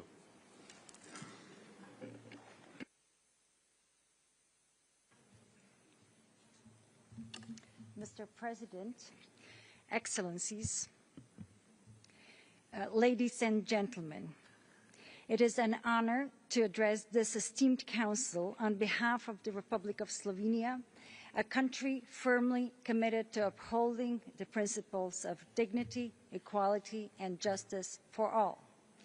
The 18th anniversary of the United Nations, a milestone we celebrate this year, invites us to reflect on the enduring importance of human rights, multilateralism, and the rules-based international order, all of which have faced serious challenges in recent years. The UN was born out of the ashes of the Second World War. As we commemorate this anniversary, we also remember the liberation of Auschwitz-Birkenau and the horrors of the Holocaust. This year, we also commemorate the 30th anniversary of the Srebrenica genocide. These tragedies remind us of the consequences of hatred, intolerance, and the failure to protect the most vulnerable. They compel us to renew our pledge, never again. Yet today, we face some 70 conflicts around the world, causing immense suffering and destruction, from Ukraine, where it has been 3 years since the unprovoked and illegal Russian aggression, to Sudan, where millions are subject to violence, displacement, and hunger. While we see some steps in the right direction in the Middle East, there remains an urgent need to ensure that the fundamental human rights of all people, including of the people in Gaza, are respected and that they can live in dignity and safety. All this underscores the urgent need for collective action, as human rights are also the very foundation of peace and security. The UN Human Rights Council plays a central role in this endeavor. Slovenia strongly supports, from the very outset, the Council and the Office of the High Commissioner for Human Rights in their efforts to address violations, promote justice, and prevent future atrocities. Prevention must remain at the very core of our work, as only through early action can we avert the escalation of conflicts and protect human dignity. As the High Commissioner reminds us, human rights are a low-cost investment with high returns. As a member of the Security Council, Slovenia firmly believes that human rights must be an integral part of all the Security Council deliberations. For my country, the rights of those who are marginalized are a priority. On the 30th anniversary of the Beijing Declaration and Platform for Action and the 25th anniversary of the UN Security Resolution 1325 on women, peace and security, Slovenia reaffirms its commitment to gender equality and the empowerment of women and girls.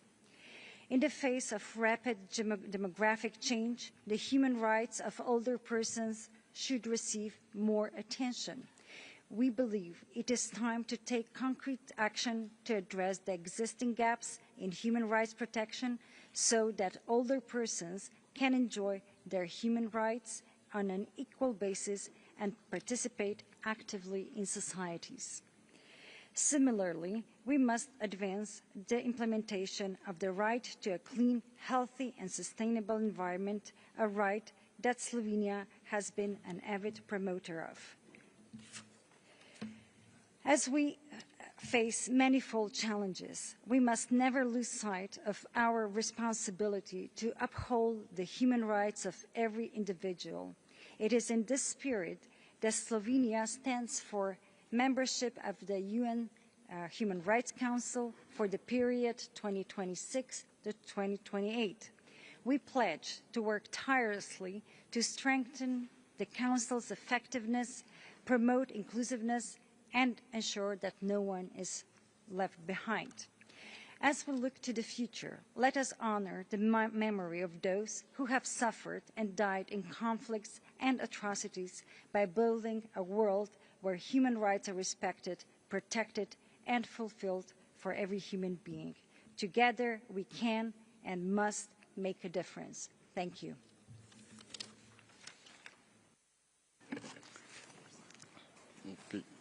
Thank you, Her Excellency, Ms. Melita Gebrich, for a statement. Now we give the floor to Her Excellency, Ms. Versan Aghabekian, Minister of State for Foreign Affairs of the State of Palestine. Excellency, you have the floor. سعادة نائب رئيس المجلس، أصحاب المعالي والسعادة، السيدات والسادة، يواجه الشعب الفلسطيني أخطر مرحلة في تاريخه، حيث تمارس سلطات الاحتلال غير القانوني سياسة ممنهجة من القتل والدمار والتجويع والتهجير القسري والتنكيل والاعتقال، مستمرة في سجلها الطويل من جرائم الحرب والجرائم ضد الإنسانية على مدار 58 عام، مستفيدة من غياب المحاسبة والمساءلة. نقف اليوم أمامكم رافضين بشدة ومنددين بكل المخططات التي تستهدف تهجير شعبنا والتلاعب بمصيره.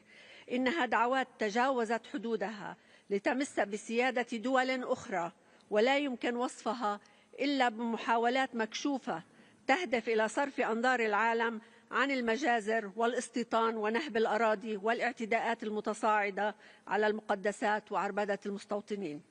السيد نائب الرئيس، ارتكبت جريمة الإبادة الجماعية بدم بارد في قطاع غزة، حيث استشهد وجرح أكثر من 180 ألف فلسطيني، معظمهم من الأطفال والنساء، فيما يواجه مليونا نازح خطر الجوع والمرض والموت تحت وطأة الحصار.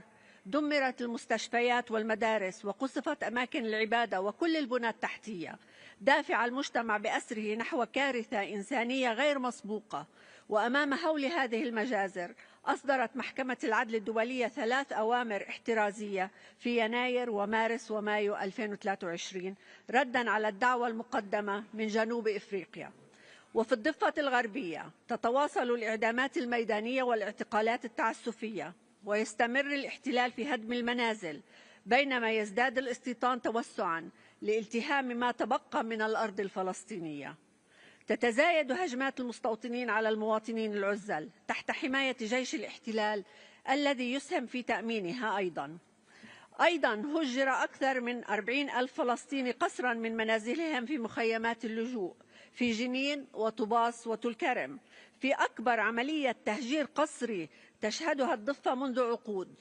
إضافة إلى ذلك يفرض الاحتلال حواجز عسكرية أصبحت طوقاً خانقاً يعزل المدن والقرى محاصراً الفلسطينيين في وطنهم. أما في القدس فتتصاعد وتيرة التهويد والاعتداءات على المقدسات، حيث يمنع الفلسطينيون من الوصول إلى مساجدهم وكنائسهم في انتهاك صارخ لحقوق العبادة وحرية الدين. وتستمر حكومة اليمين في مخططات تفريغ المدينة من سكانها الأصليين.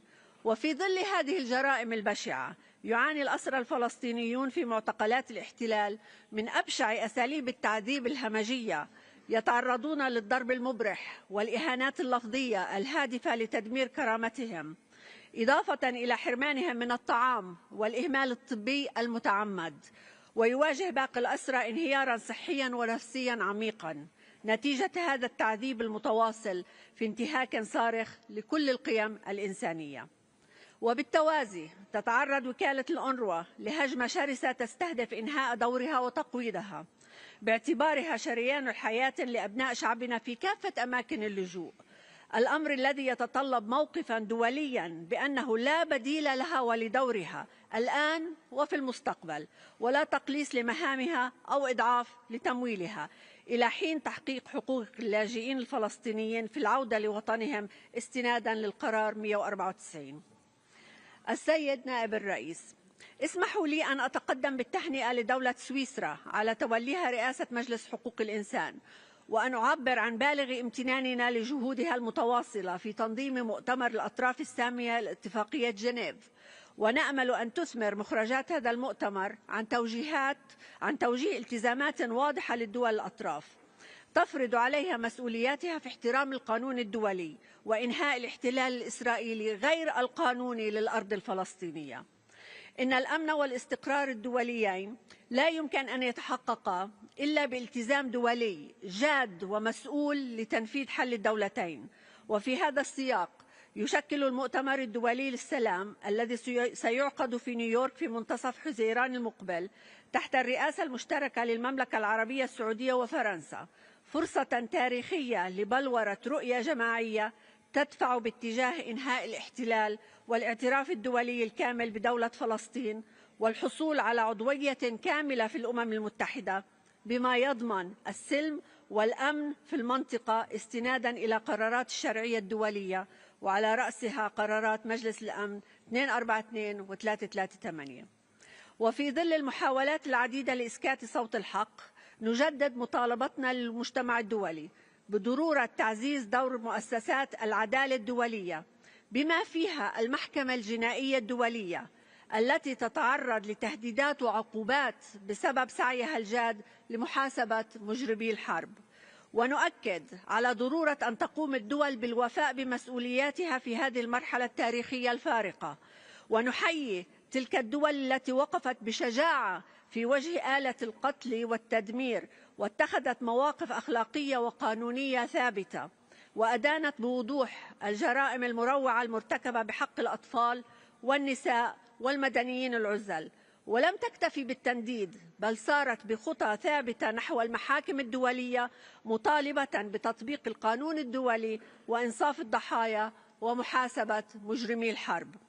السيد الرئيس، أكدت محكمة العدل الدولية في رأيها الاستشاري على عدم قانونية الاحتلال الإسرائيلي وضرورة اتخاذ خطوات عاجلة لإنهائه.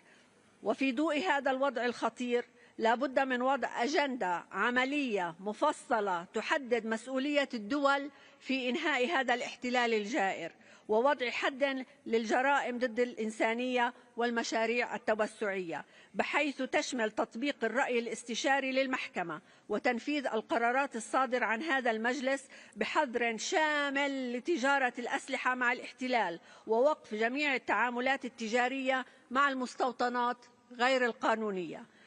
ألم يأن الأوان للعالم أن يحقق عدالة ولو جزئية لأطفال تقطعت أجزاءهم ونساء أشلاءهن في الشوارع وعائلات محيت بالكامل من السجل المدني؟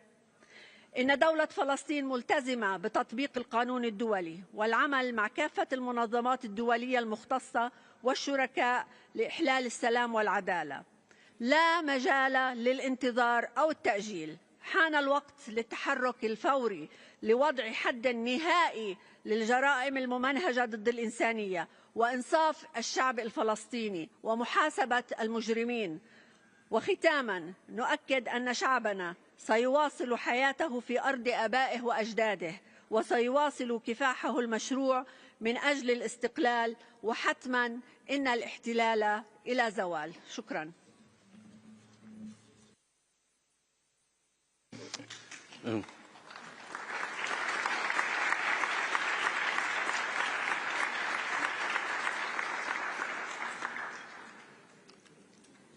I thank the Minister of State for Foreign Affairs of the State of Palestine for a statement. Now I give the floor to His Excellency Mr. Jordan Gerlich Ramdan, Minister for Foreign Affairs and European Affairs of Croatia, by video.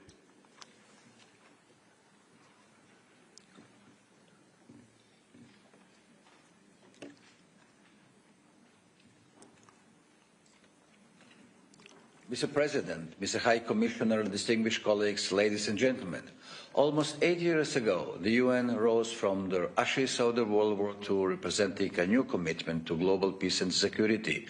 Development and human rights, together with peace and security, form three pillars on which the United Nations area is built.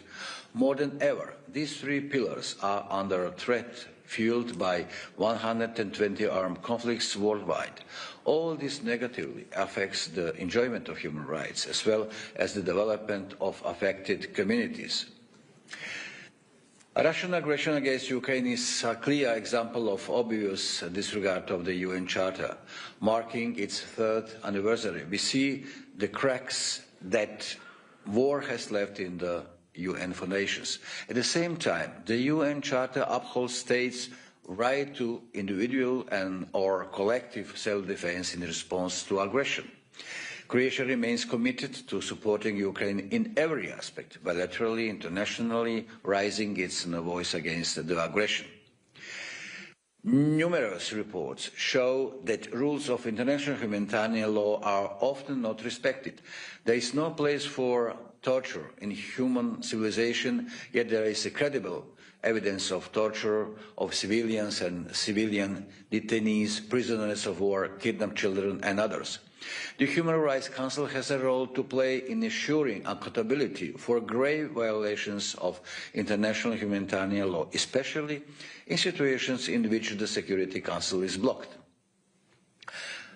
Mr. President, last year brought new opportunities and challenges for people in Syria who were caught in one of the longest recent conflicts. Systematic violations of women's and girls' rights in Afghanistan will have a damaging effect on personal freedoms and long-term development of the country. Brutal repression of civil and political rights, combined with strict control of the media in countries such as Belarus and Russia, shows that authorities fear democracy and opposition. The recent special session on the Democratic Republic of the Congo has relieved horrifying levels of brutality towards civilians, including horrendous levels of sexual violence, demanding accountability for the perpetrators. We welcome the ceasefire between Israel and Hamas and hope it will lead to the release of all remaining hostages held in Gaza. We acknowledge the important role of the International Committee of the Red Cross has played in the hostage release. Mr. President, due to the aggression against my country in the 90s, Croatia has had decades of experience in clearing landmines. Assisting affected countries and helping them in clearing landmines has been one of the cornerstones of our humanitarian efforts. We believe that human rights and humanitarian obligations of states should be part of the policies addressing the presence of mines, including through the implementation of the relevant international instruments. We are pleased to have joint efforts with our cross-regional partners in presenting a new resolution on the impact of landmines on human rights. Mr. President, Croatia is still searching for 1,782 missing persons vanished during the homeland war in the 90s. My country remains committed to find out their fate and whereabouts and strongly invites the other sides to enable access to the archives that could reveal their fate. Croatia is committed to the humanitarian nature of the issue of missing persons. Our efforts have been recognized within the Global Alliance for the Missing. We will continue to serve as devoted co-chairs along with Switzerland for the next 2 years.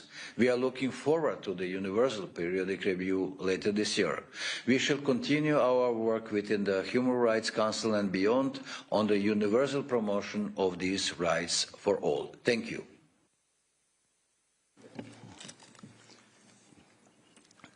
I thank His Excellency Mr.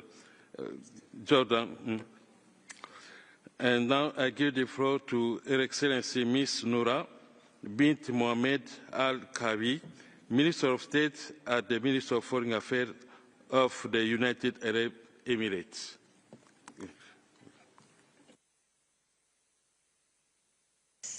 السيدات والسادة، يسرني أن أهنئكم على توليكم رئاسة مجلس حقوق الإنسان، وكل ثقة أنكم ستقودون أعمال المجلس بنجاح.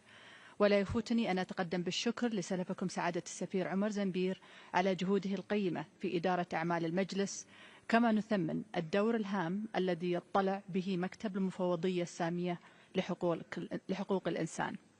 السيد نائب الرئيس، أن دولة الإمارات ملتزمة التزاما راسخا بتعزيز وحماية حقوق الإنسان، وينعكس ذلك جليا في الجهود التي تبذلها لتطوير تشريعاتها وسياساتها من خلال البرامج والمبادرات التي تساهم في النهوض والرقي بحقوق الإنسان، حيث تحتضن الدولة أكثر من 200 جنسية يعيشون في سلام ووئام في ظل مجتمع متسامح ونظام قضائي كفؤ وعادل.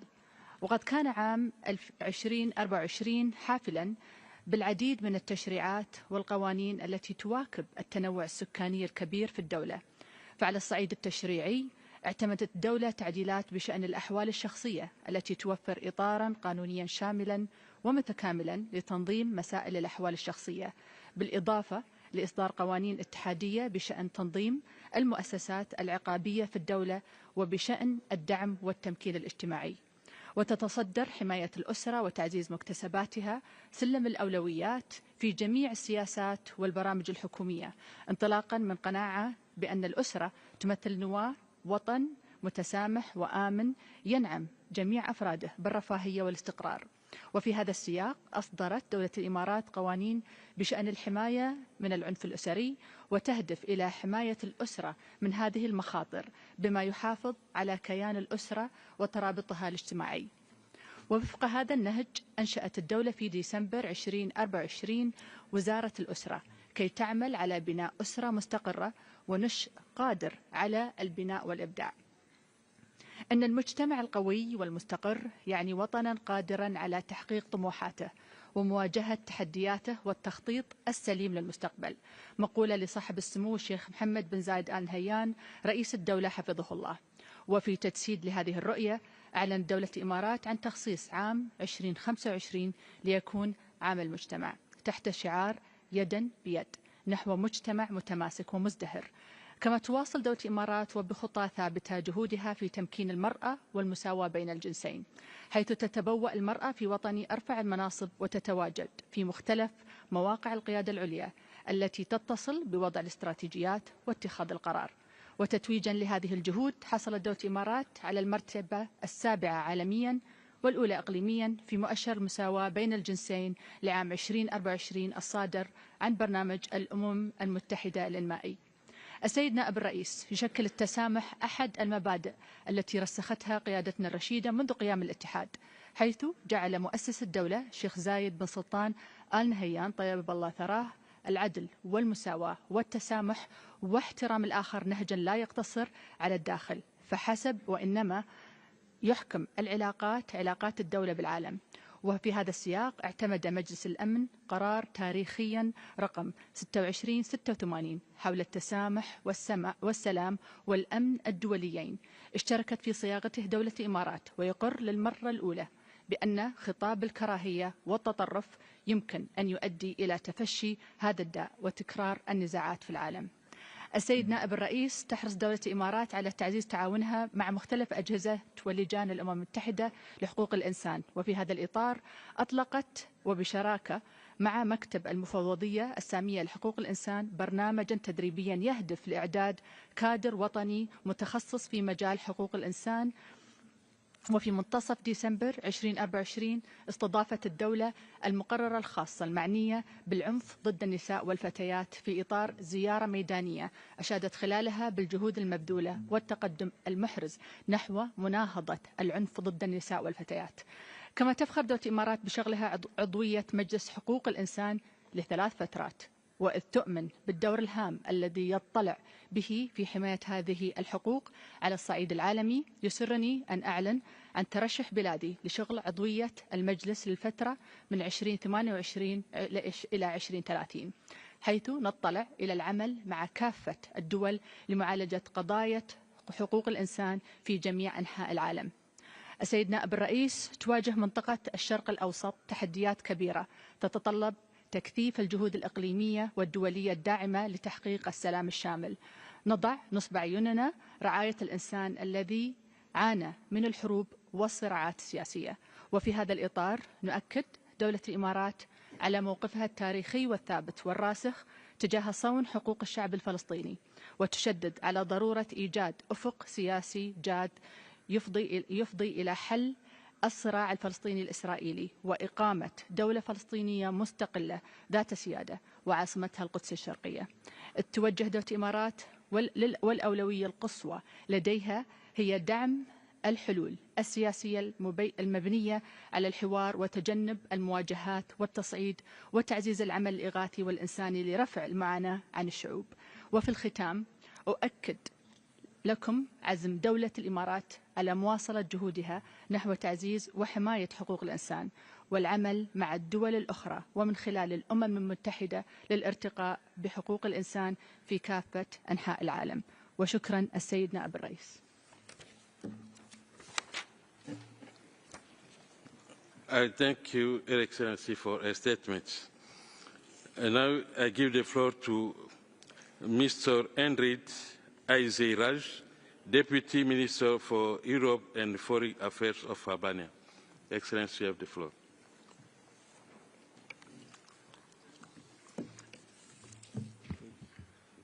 Mr. Vice President, Excellencies, ladies and gentlemen, I would like to express my gratitude for the opportunity to speak at this high-level segment of the 58th session of the Human Rights Council. Allow me also to congratulate Ambassador Lober on his assumption of office as President of the 19th cycle of the Human Rights Council.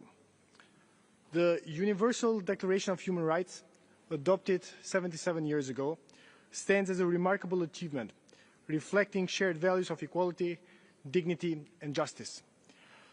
Unfortunately, conflict, violence, discrimination, and inequality persists in this world to this day, where people's fundamental rights are constantly violated. Now more than ever, it is crucial to ensure that the principles enshrined in the Universal Declaration of Human Rights are upheld. The third grim anniversary of Russia's full-scale invasion of Ukraine marks a pivotal moment in the ongoing fight for freedom, sovereignty, and the protection of democratic values and fundamental human rights. The human cost of this brutal aggression is staggering. Thousands of lives have been lost, millions have been displaced. Russia's actions have been marked by deliberate attacks on civilian and critical infrastructure, use of torture, extrajudicial executions, arbitrary detentions, sexual and gender-based violence, war crimes, and a blatant violation of international law. At this pivotal moment, Albania praises the resilience and courage demonstrated by Ukrainian people in the face of this relentless aggression. And as a member of the Human Rights Council, we will continue to uphold the principle of accountability as one of its main priorities, together with fighting impunity and preventing further violations of human and fundamental rights. Mr. Vice President, Albania is deeply concerned by the ongoing conflicts and crises affecting various regions across the globe. These situations not only threaten regional stability, but they also result in a widespread violation of human rights. In Afghanistan, the situation of human rights continues to deteriorate. The systematic oppression of women and girls, the shrinking of civic space, and the marginalization of minorities are alarming developments that require immediate international action. In Iran, women and girls continue to be deprived of their fundamental rights and freedoms and are subjected to laws that restrict their autonomy and, most importantly, their dignity. We stand in solidarity with the brave Iranian women and girls as they continue to fight for equality and justice. After decades of suffering, the Syrian people deserve justice, they deserve dignity, and the restoration of their fundamental rights. We all have a crucial role to play in ensuring that the atrocities committed against the Syrian people are punished and that their rights are fully restored, respected, and protected. Other conflicts in many parts of the world, in Gaza, Sudan, South Sudan, Yemen, the Democratic Republic of Congo, Myanmar, and Haiti, have worsened the already dire humanitarian crisis and led to widespread human rights abuses, with millions of people lacking access to basic necessities, including food, clean water, healthcare, and safety. Mr. Vice President, in a world where human rights violations persist and authoritarianism is on the rise, Albania is convinced that human rights mechanisms, such as the Human Rights Council, special procedures and treaty bodies, along with the vital role of the Office of the High Commissioner for Human Rights, are essential tools for safeguarding human rights, ensuring accountability, and promoting justice and equality. At a national level, Albania has taken significant steps to strengthen the protection of human rights and align its legal framework with international standards.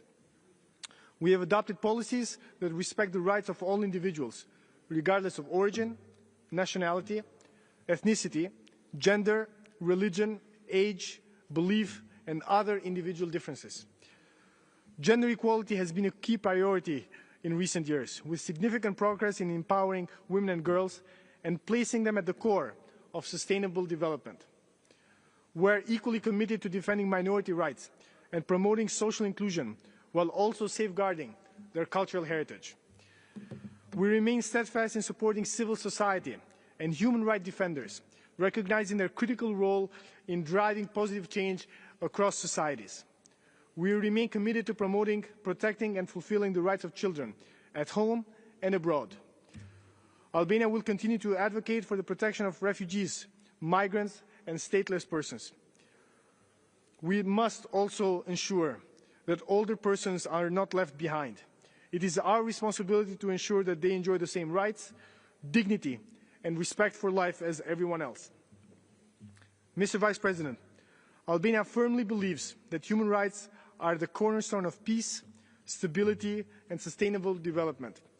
We will continue to work with all of our partners to ensure that human rights are protected, promoted, and respected all across the globe. Thank you very much. I thank His Excellency for his statement.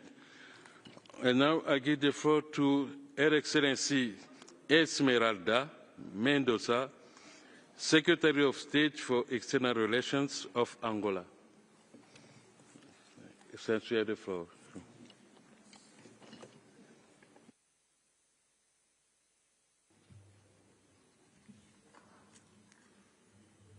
Senhor Presidente, Excelências e ilustres representantes dos Estados-membros, é com elevada honra que participo neste debate e reiterar a confiança da República de Angola ao trabalho do Conselho, seus órgãos e mecanismos, num contexto de vários desafios globais que o mundo atualmente enfrenta. A República de Angola permanece alinhada à Declaração Universal dos Direitos Humanos, assim como à Carta Africana dos Direitos Humanos e dos Povos e a todos os compromissos de direitos humanos por si ratificados, e tem a sua Constituição assente na defesa dos direitos e liberdades fundamentais e na consolidação do Estado Democrático de Direito, na paz e o desenvolvimento sustentável. O governo angolano participa regularmente das sessões do Conselho de Direitos Humanos, da ONU, tendo sido por 3 ocasiões membro e permanece comprometido com a cooperação contínua com os procedimentos especiais do Conselho de Direitos Humanos, assegurando uma resposta positiva às visitas dos relatores e reforçando o seu compromisso com a transparência e proteção dos direitos humanos.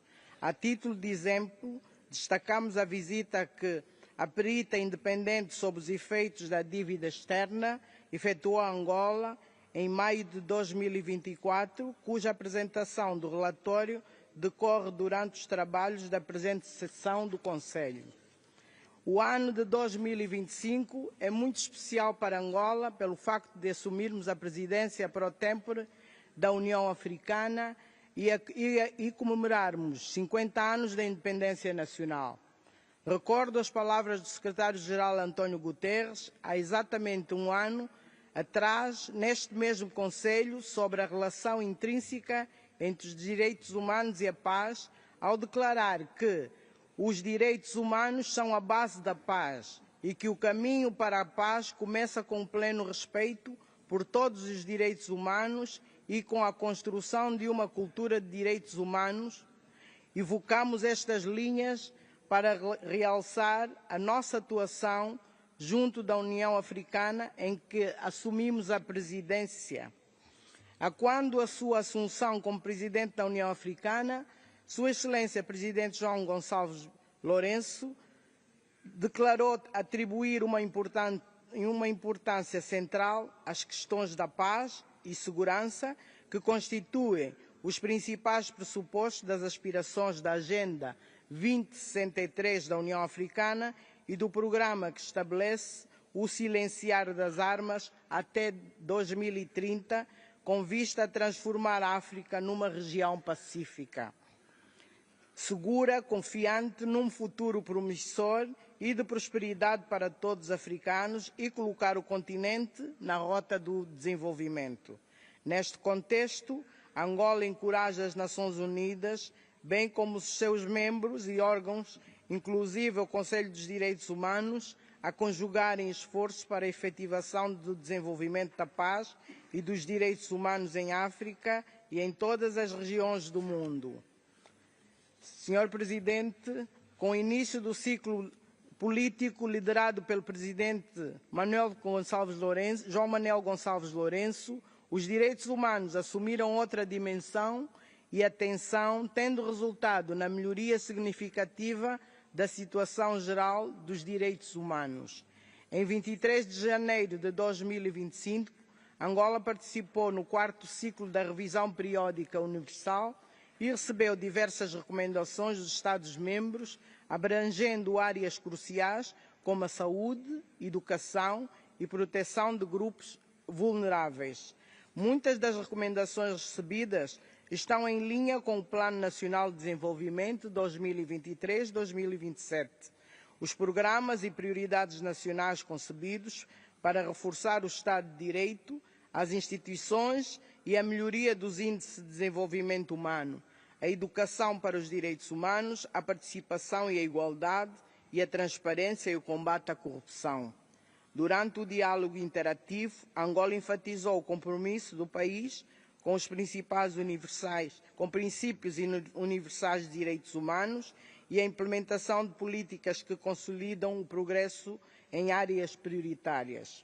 Entre os principais marcos, destacamos a ratificação de tratados internacionais, como a Convenção contra a Tortura, a Convenção Internacional sobre a Eliminação de Todas as Formas de Discriminação Racial e a Convenção das Pessoas com Deficiência, além de esforços para adesão a novos instrumentos jurídicos.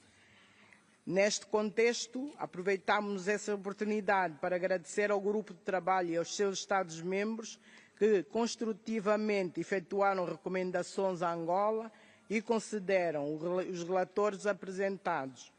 Senhor Presidente, nos últimos anos, Angola implementou reformas jurídicas e institucionais voltadas à celeridade e acessibilidade da justiça, como a criação de 39 tribunais de comarca, investiu no aumento significativo de magistrados e advogados e a ampliação da assistência jurídica gratuita e adotou o Código Penal angolano, que reforça o combate à discriminação, à violência de género e tortura, além de prever mecanismos de responsabilização para violações dos direitos fundamentais. No âmbito social, Angola prioriza a erradicação da pobreza e a promoção de desenvolvimento sustentável, investindo 30% do orçamento geral do Estado no setor social. Programas como o Quenda, que tem beneficiado mais de 1 milhão de famílias em situação de vulnerabilidade, e o Plano Integrado de Intervenção nos municípios, que resultou em melhorias significativas em infraestruturas de saúde e educação. Relativamente ao setor da educação, entre 2017 e 2023 foram construídas e reabilitadas centenas de escolas.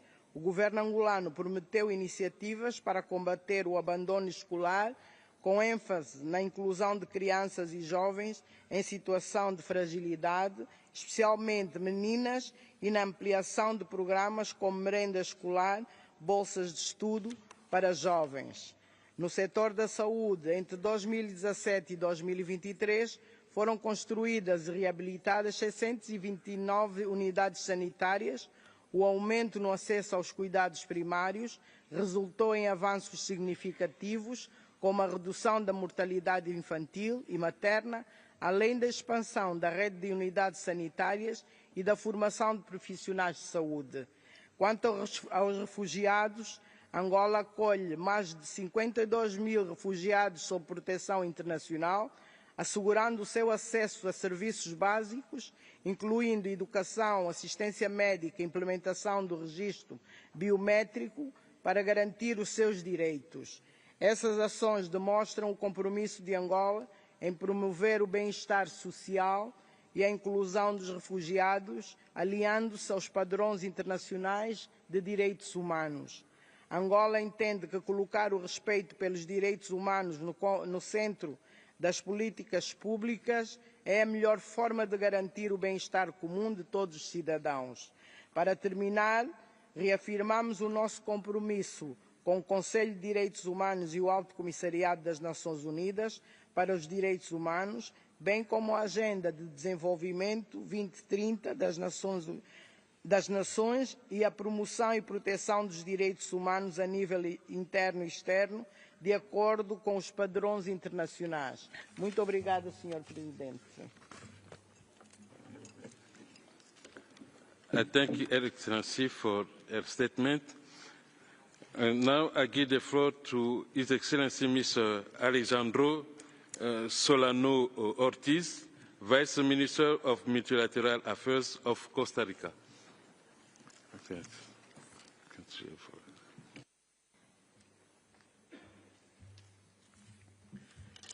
Señor Presidente, señor Alto Comisionado, Excelencias, amigos, atravesamos una época de profunda agitación geopolítica. Las democracias, imperfectas como somos, estamos llamadas a actuar, a liderar en la defensa de la paz y a recordar el papel fundamental del multilateralismo y del derecho internacional que garantiza el respeto por los derechos humanos. El autoritarismo pareciera estar ganando terreno a nivel mundial. Es alarmante como algunos intentan maquillarse de democracia, instrumentalizando los poderes judiciales y legislativos para socavar el respeto por los derechos humanos y el Estado de Derecho. Los tiranos se aferran al poder, impunes y con la complicidad de otros estados y de algunas instituciones financieras internacionales. Estas dictaduras clausuran universidades y medios de comunicación, o bien los toman para usarlos como instrumentos de propaganda. Muchos opositores, periodistas, artistas y defensores de derechos humanos son forzados al exilio y arbitrariamente se les priva de la nacionalidad y se les confiscan sus bienes.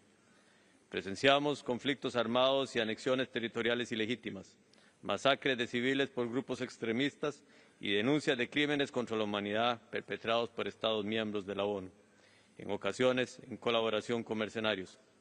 Se multiplican las violaciones sistemáticas de derechos humanos, los golpes de Estado y la reducción de espacios democráticos. Todo ello exacerbado por la desinformación, las noticias falsas y la triple crisis planetaria de pérdida de biodiversidad, cambio climático y contaminación. Sin embargo, en este clima de creciente división, debemos aprovechar para reafirmar los ideales fundacionales de nuestro sistema internacional. Es crucial promover más espacios de diálogo y de entendimiento, priorizando siempre al ser humano y los valores universales de no discriminación e igualdad. Los derechos humanos deben ser la referencia para avanzar, para lograr un desarrollo sostenible tangible. Las políticas públicas, las iniciativas regionales de cooperación, los nuevos tratados internacionales que se negocian en diversas materias deberán siempre estar guiados por un enfoque basado en los derechos humanos como un piso mínimo del compromiso y acuerdo que oriente su ejecución. Nunca es un buen momento para escondernos, y menos cuando el multilateralismo está siendo objeto de ataques. Es el momento para comunicarnos, para generar más encuentros de discusión, abiertos, transparentes y con la participación de la diversidad de actores. Señor Presidente, cada Estado ha asumido sus compromisos de derechos humanos de manera absolutamente soberana y voluntaria, ya sea acogiendo la Declaración Universal y la Declaración de Viena, o bien mediante la ratificación de los diversos instrumentos internacionales. Costa Rica hoy se permite recordar en este foro que en el derecho de los tratados existe un principio clave: los pactos son para cumplirlos, pacta sunt servanda. Es una máxima que además aplicamos a diario en nuestro quehacer diplomático: el valor de la palabra y, si se quiere, del papel. Debe haber coherencia entre los compromisos asumidos y las acciones que se realizan en el terreno. Respetar las obligaciones del derecho internacional de los derechos humanos y del derecho internacional humanitario no es una opción, es un imperativo adquirido soberanamente por cada Estado ante la comunidad internacional y que lo obliga frente a todas las personas en su territorio. Costa Rica insta a todos los miembros y observadores de este Consejo no solo a hablar de derechos humanos, sino a actuar en consecuencia, a respetar no solo los instrumentos internacionales, sino también los regionales. Mi país hace un llamado a redoblar esfuerzos conjuntos para proteger y promover los derechos humanos de todas las personas, y esto empieza en esta sala de negociaciones. Seré muy franco, señor presidente. La membresía de este Consejo es un asunto de enorme privilegio, pero también de gran responsabilidad. Los miembros debemos ser más activos, más participativos y más transparentes. Se hará un irrespeto a este foro, pero sobre todo a las personas en el terreno, a las víctimas de violaciones y abusos de los derechos humanos, que un Estado permanezca pasivo durante su membresía. Todos estamos llamados a actuar, a aprender y tomar posición. En especial, como Estados miembros, la universalidad de los derechos humanos nos llama a ignorar discursos nacionalistas y regionalistas mal concebidos y asumir la responsabilidad de cumplir con el mandato de este Consejo, en todo momento y en cualquier parte del mundo donde se transgredan los derechos humanos.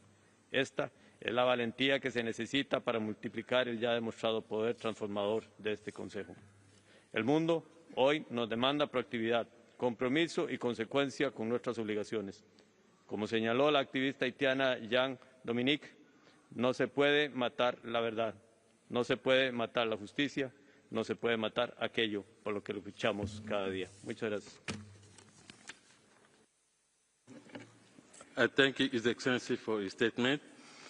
And now I give the floor to His Excellency Mr. Caspar Veldkamp, Minister for Foreign Affairs of the Kingdom of the Netherlands, by video message.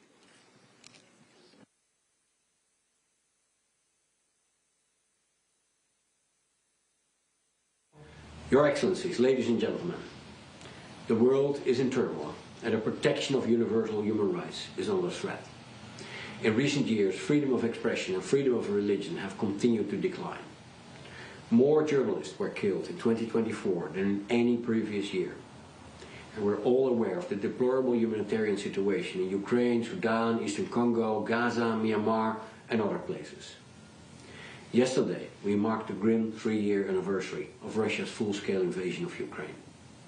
And the question we must ask ourselves is, what can we do to improve this situation? What can we do to support a detained Russian journalist, an oppressed Belarusian human rights activist, a Christian held in North Korean detention? The Human Rights Council is a forum for multilateral dialogue, but we don't gather 3 times a year in Geneva just to make strong statements. It is our collective duty in this Council to uphold and defend the hard-won norms of international human rights and to make sure that these norms are respected, especially in turbulent times. Excellencies, there can be no peace without justice, and this is why we work tirelessly to restore justice for Ukraine, together with many of you. There can be no impunity for blatant aggression. Victims of Russian aggression deserve compensation. The Netherlands is also firmly committed to achieving justice for the victims of ISIS, like the Yazidi people of Syria and Iraq. We're investigating the establishment of an international tribunal so that the crimes against them do not go unpunished. And the promotion and protection of human rights also requires a strong office of the UN High Commissioner for Human Rights. High Commissioner, we share your concerns about the UN's liquidity crisis and its impact on the UN human rights pillar. And I would like to reiterate your call for more states to give your office their full support. The Netherlands values strengthening your office in its field presences, which is why we have committed additional funds to support human rights monitoring in the Palestinian territories, in Sudan and Ukraine. When it comes to human rights, my country is obviously not beyond criticism.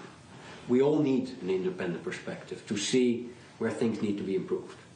And that's why we continue to advocate for civil society organizations to engage with the Human Rights Council. So, Your Excellencies, ladies and gentlemen, our commitment to human rights is not a hopeless endeavor.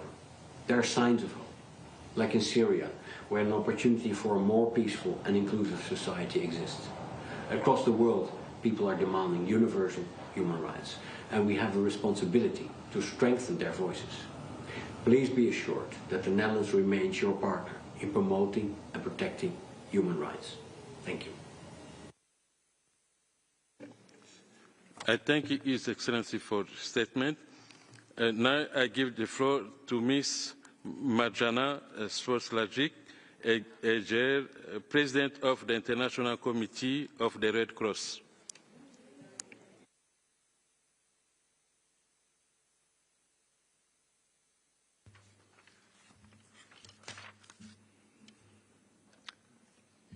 Vice President, Excellencies, ladies and gentlemen.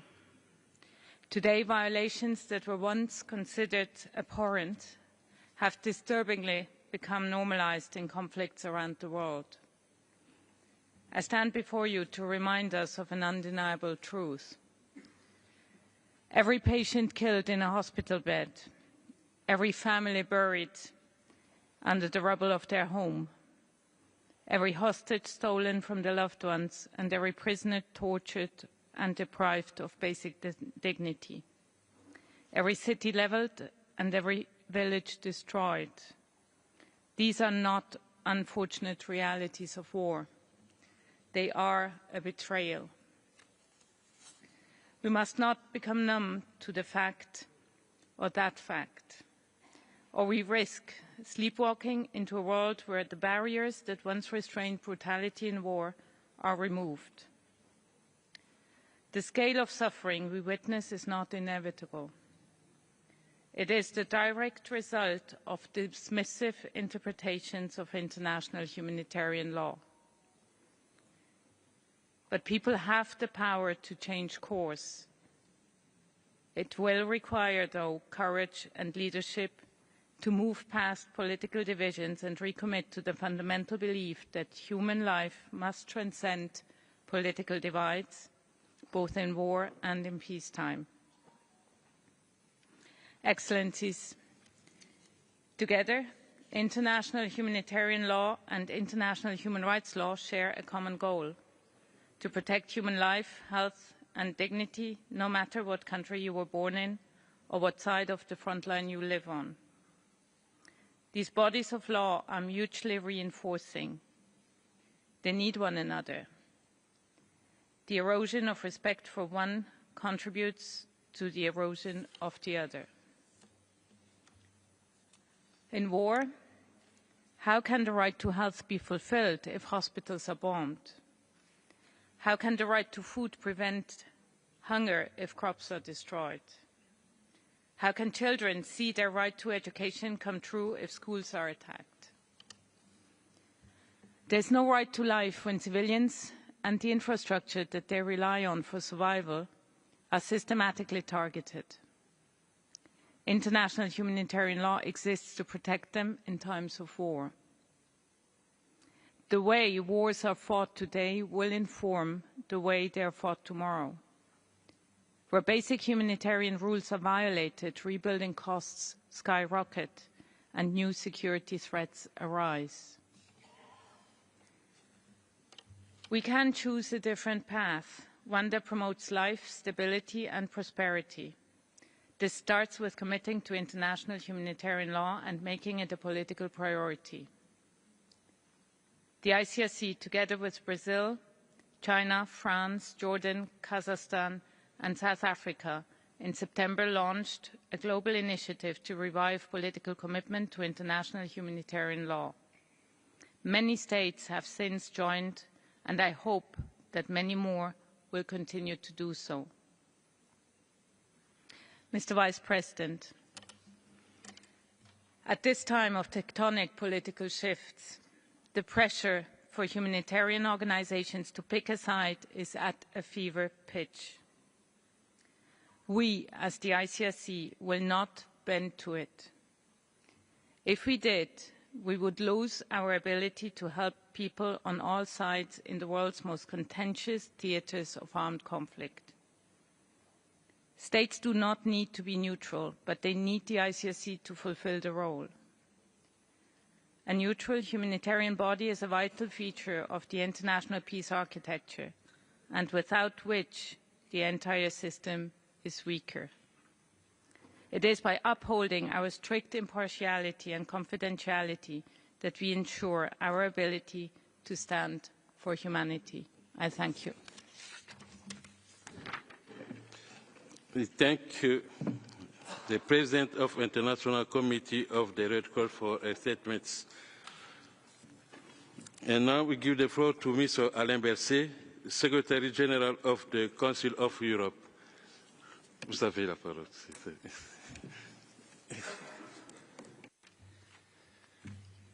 Monsieur le Vice-président, Excellences, Mesdames et Messieurs, je crois qu'aujourd'hui nous pouvons nous demander ensemble, nous rappeler pourquoi nous existons. Pourquoi est-ce que les Nations Unies ont vu le jour il y a 80 ans? Pourquoi et comment le Conseil de l'Europe, l'institution que je représente ici, souffle un vent de liberté, un vent de justice avec la Convention européenne des droits de l'homme depuis 75 ans? Eh bien, c'est parce que c'est dans la paix, ou formulé autrement dans le refus de vivre la guerre, que nous trouvons nos origines conjointes. Et maintenant, pourtant, la guerre sévit à nouveau, même sur le sol européen, en Ukraine, depuis 3 ans. Le Conseil de l'Europe a fait du soutien à l'Ukraine sa priorité. Nous nous sommes engagés autour de 3 axes d'action qui, tous les 3, sont fondamentalement ancrés dans la défense des droits humains. D'une part, la justice, que l'impunité ne l'emporte pas pour toutes les violations de droits humains qui ont été perpétrées. Deuxièmement, la protection des enfants ukrainiens. Et troisième élément, la reconstruction du pays. Et le principe dans tout ça est clair. Le principe d'action est très clair, c'est non à l'impunité. Ces dernières semaines, nous avons pu réaliser des progrès importants pour la mise en place d'une commission des réclamations fondée sur le registre des dommages, ainsi que pour la création d'un tribunal spécial pour le crime d'agression. Et je viens, c'était aussi une des priorités, de nommer une envoyée spéciale pour la situation des enfants d'Ukraine. Alors maintenant, Monsieur le Vice-président, Excellences, j'aimerais poser devant vous la thèse suivante. Il n'y a pas de protection efficace et stable des droits humains sans un état de droit qui fonctionne. Il n'y a pas d'état de droit stable et accepté et qui fonctionne sans une démocratie qui fonctionne.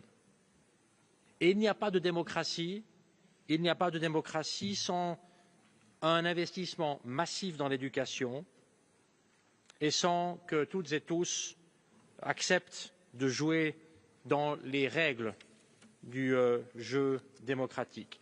Je dis cela parce que je crois que fondamentalement, la démocratie est essentielle pour avoir une défense stable et efficace des droits humains. Et en même temps, partout dans le monde, y compris en Europe, eh bien, nous constatons que la sauvegarde de la démocratie est un combat quotidien. C'est l'un des grands chantiers auxquels nous devons nous attacher. Nous devons rénover le pacte démocratique, pas juste regarder les choses nous filer entre les doigts. Et c'est pour ça que j'ai lancé un grand projet de renouvellement du pacte démocratique avec l'éducation qui en est le cœur et le moteur. Nous avons engagé des actions dans ce sens pour contrer les reculs démocratiques, pour contrer les montées d'autoritarisme et de populisme, ainsi que tout ce qui menace par ailleurs la démocratie et nos sociétés démocratiques, notamment au travers de la désinformation. Pour défendre les droits humains, nous avons besoin de conditions. Et ces conditions, eh bien, ce n'est pas d'accepter de vivre dans un monde qui soit dominé par la force, la violence, le rapport de force et l'impunité. Alors que, le rappelait le secrétaire général des Nations Unies en septembre dernier à New York, le niveau d'impunité dans le monde dans lequel nous vivons aujourd'hui n'a jamais été aussi élevé depuis des dizaines d'années. Ce n'est pas ce monde-là que nous voulons. Nous devons tout faire ensemble pour vivre dans un monde dans lequel les relations entre États sont fondées sur le droit, dans lequel les relations sont prévisibles, dans lequel l'environnement de paix peut être créé et poursuivi et que chacun soit redevable de ses actes, en particulier dans les cas où il y a des violations de droits humains. Pour conclure, Monsieur le Vice-président, Excellences, Mesdames et Messieurs, nous devrons ensemble saisir cette situation aujourd'hui. Que se passe-t-il aujourd'hui? Parfois, durant des décennies, il ne se passe rien. Et tout à coup, pendant une semaine, il se passe des décennies. Ce moment, c'est maintenant. Et nous devons le saisir pour construire ensemble un monde plus juste, plus sûr, plus durable, et dans un monde en pleine mutation, revenir aux fondamentaux. Et les fondamentaux, ce sont les droits humains, la défense des droits humains. C'est la défense de l'état de droit. C'est la défense de la démocratie. Nous devons le faire ensemble. Il y a des alternatives au multilatéralisme. Elles existent, mais elles sont toutes très mauvaises. Merci de votre attention. Nous remercions son Excellence, Monsieur le Secrétaire général du Conseil de l'Europe, pour son allocution. Nous allons maintenant écouter son Excellence, Monsieur Zacharias Aliano da Costa, Executive Secretary of the Community of Portuguese-Speaking Countries.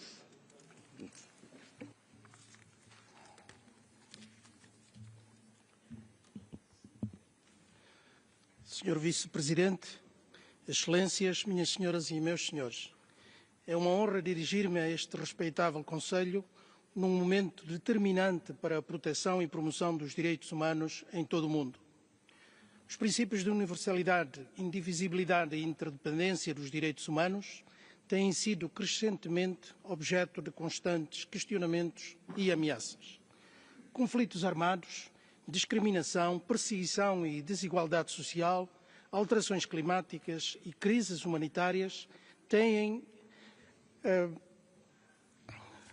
imposto um grande ónus sobre os mais vulneráveis e são fatores que têm contribuído para o aumento da ameaça que paira sobre os princípios que alicerçam a Declaração Universal dos Direitos Humanos.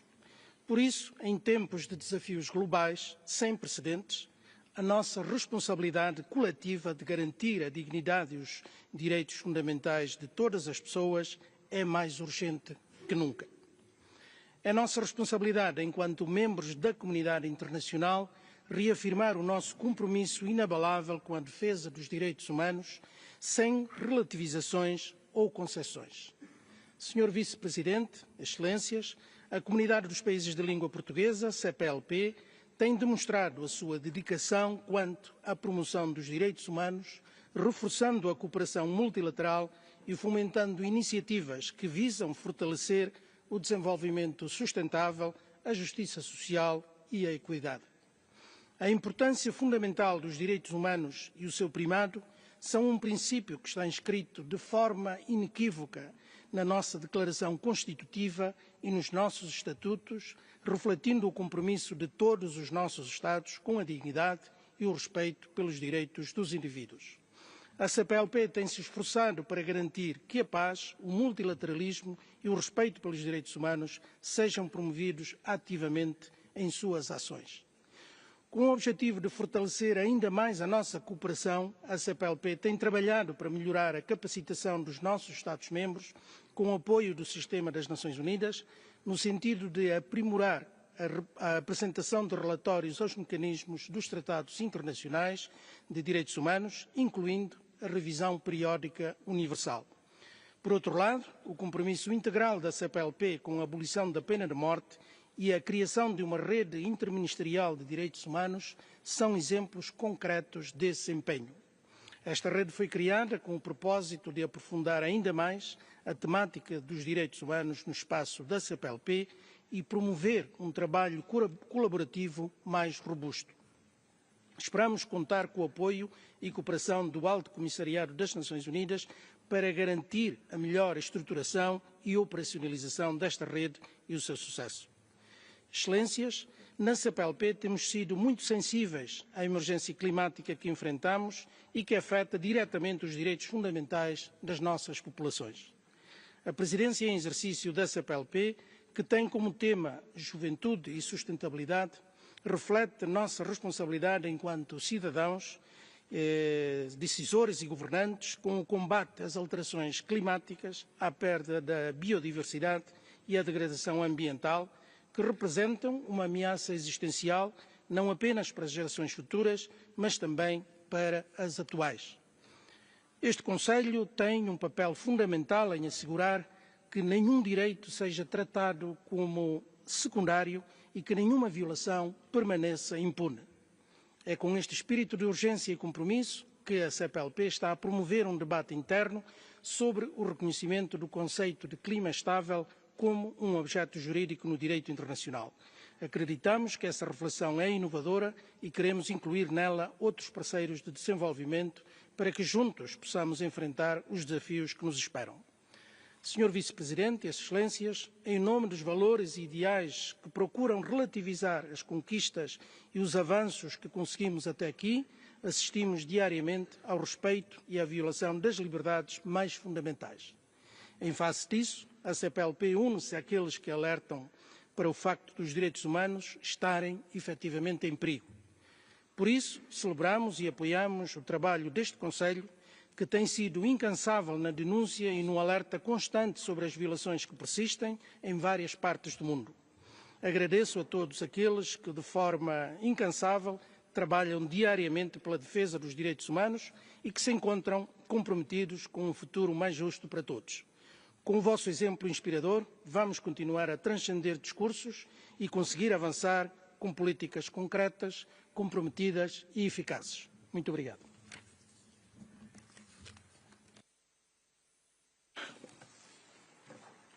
Nous remercions Son Excellence pour son allocution. Excellence, distingués collègues, c'était le dernier orateur sur ma liste pour cette réunion. Nous nous retrouvons demain à 10 heures pour poursuivre le segment de haut niveau. Je déclare donc close la 5e séance de la 58e session du Conseil des droits de l'homme. Well done, well done. We caught up time and we're ahead. Yes, yes. It's done.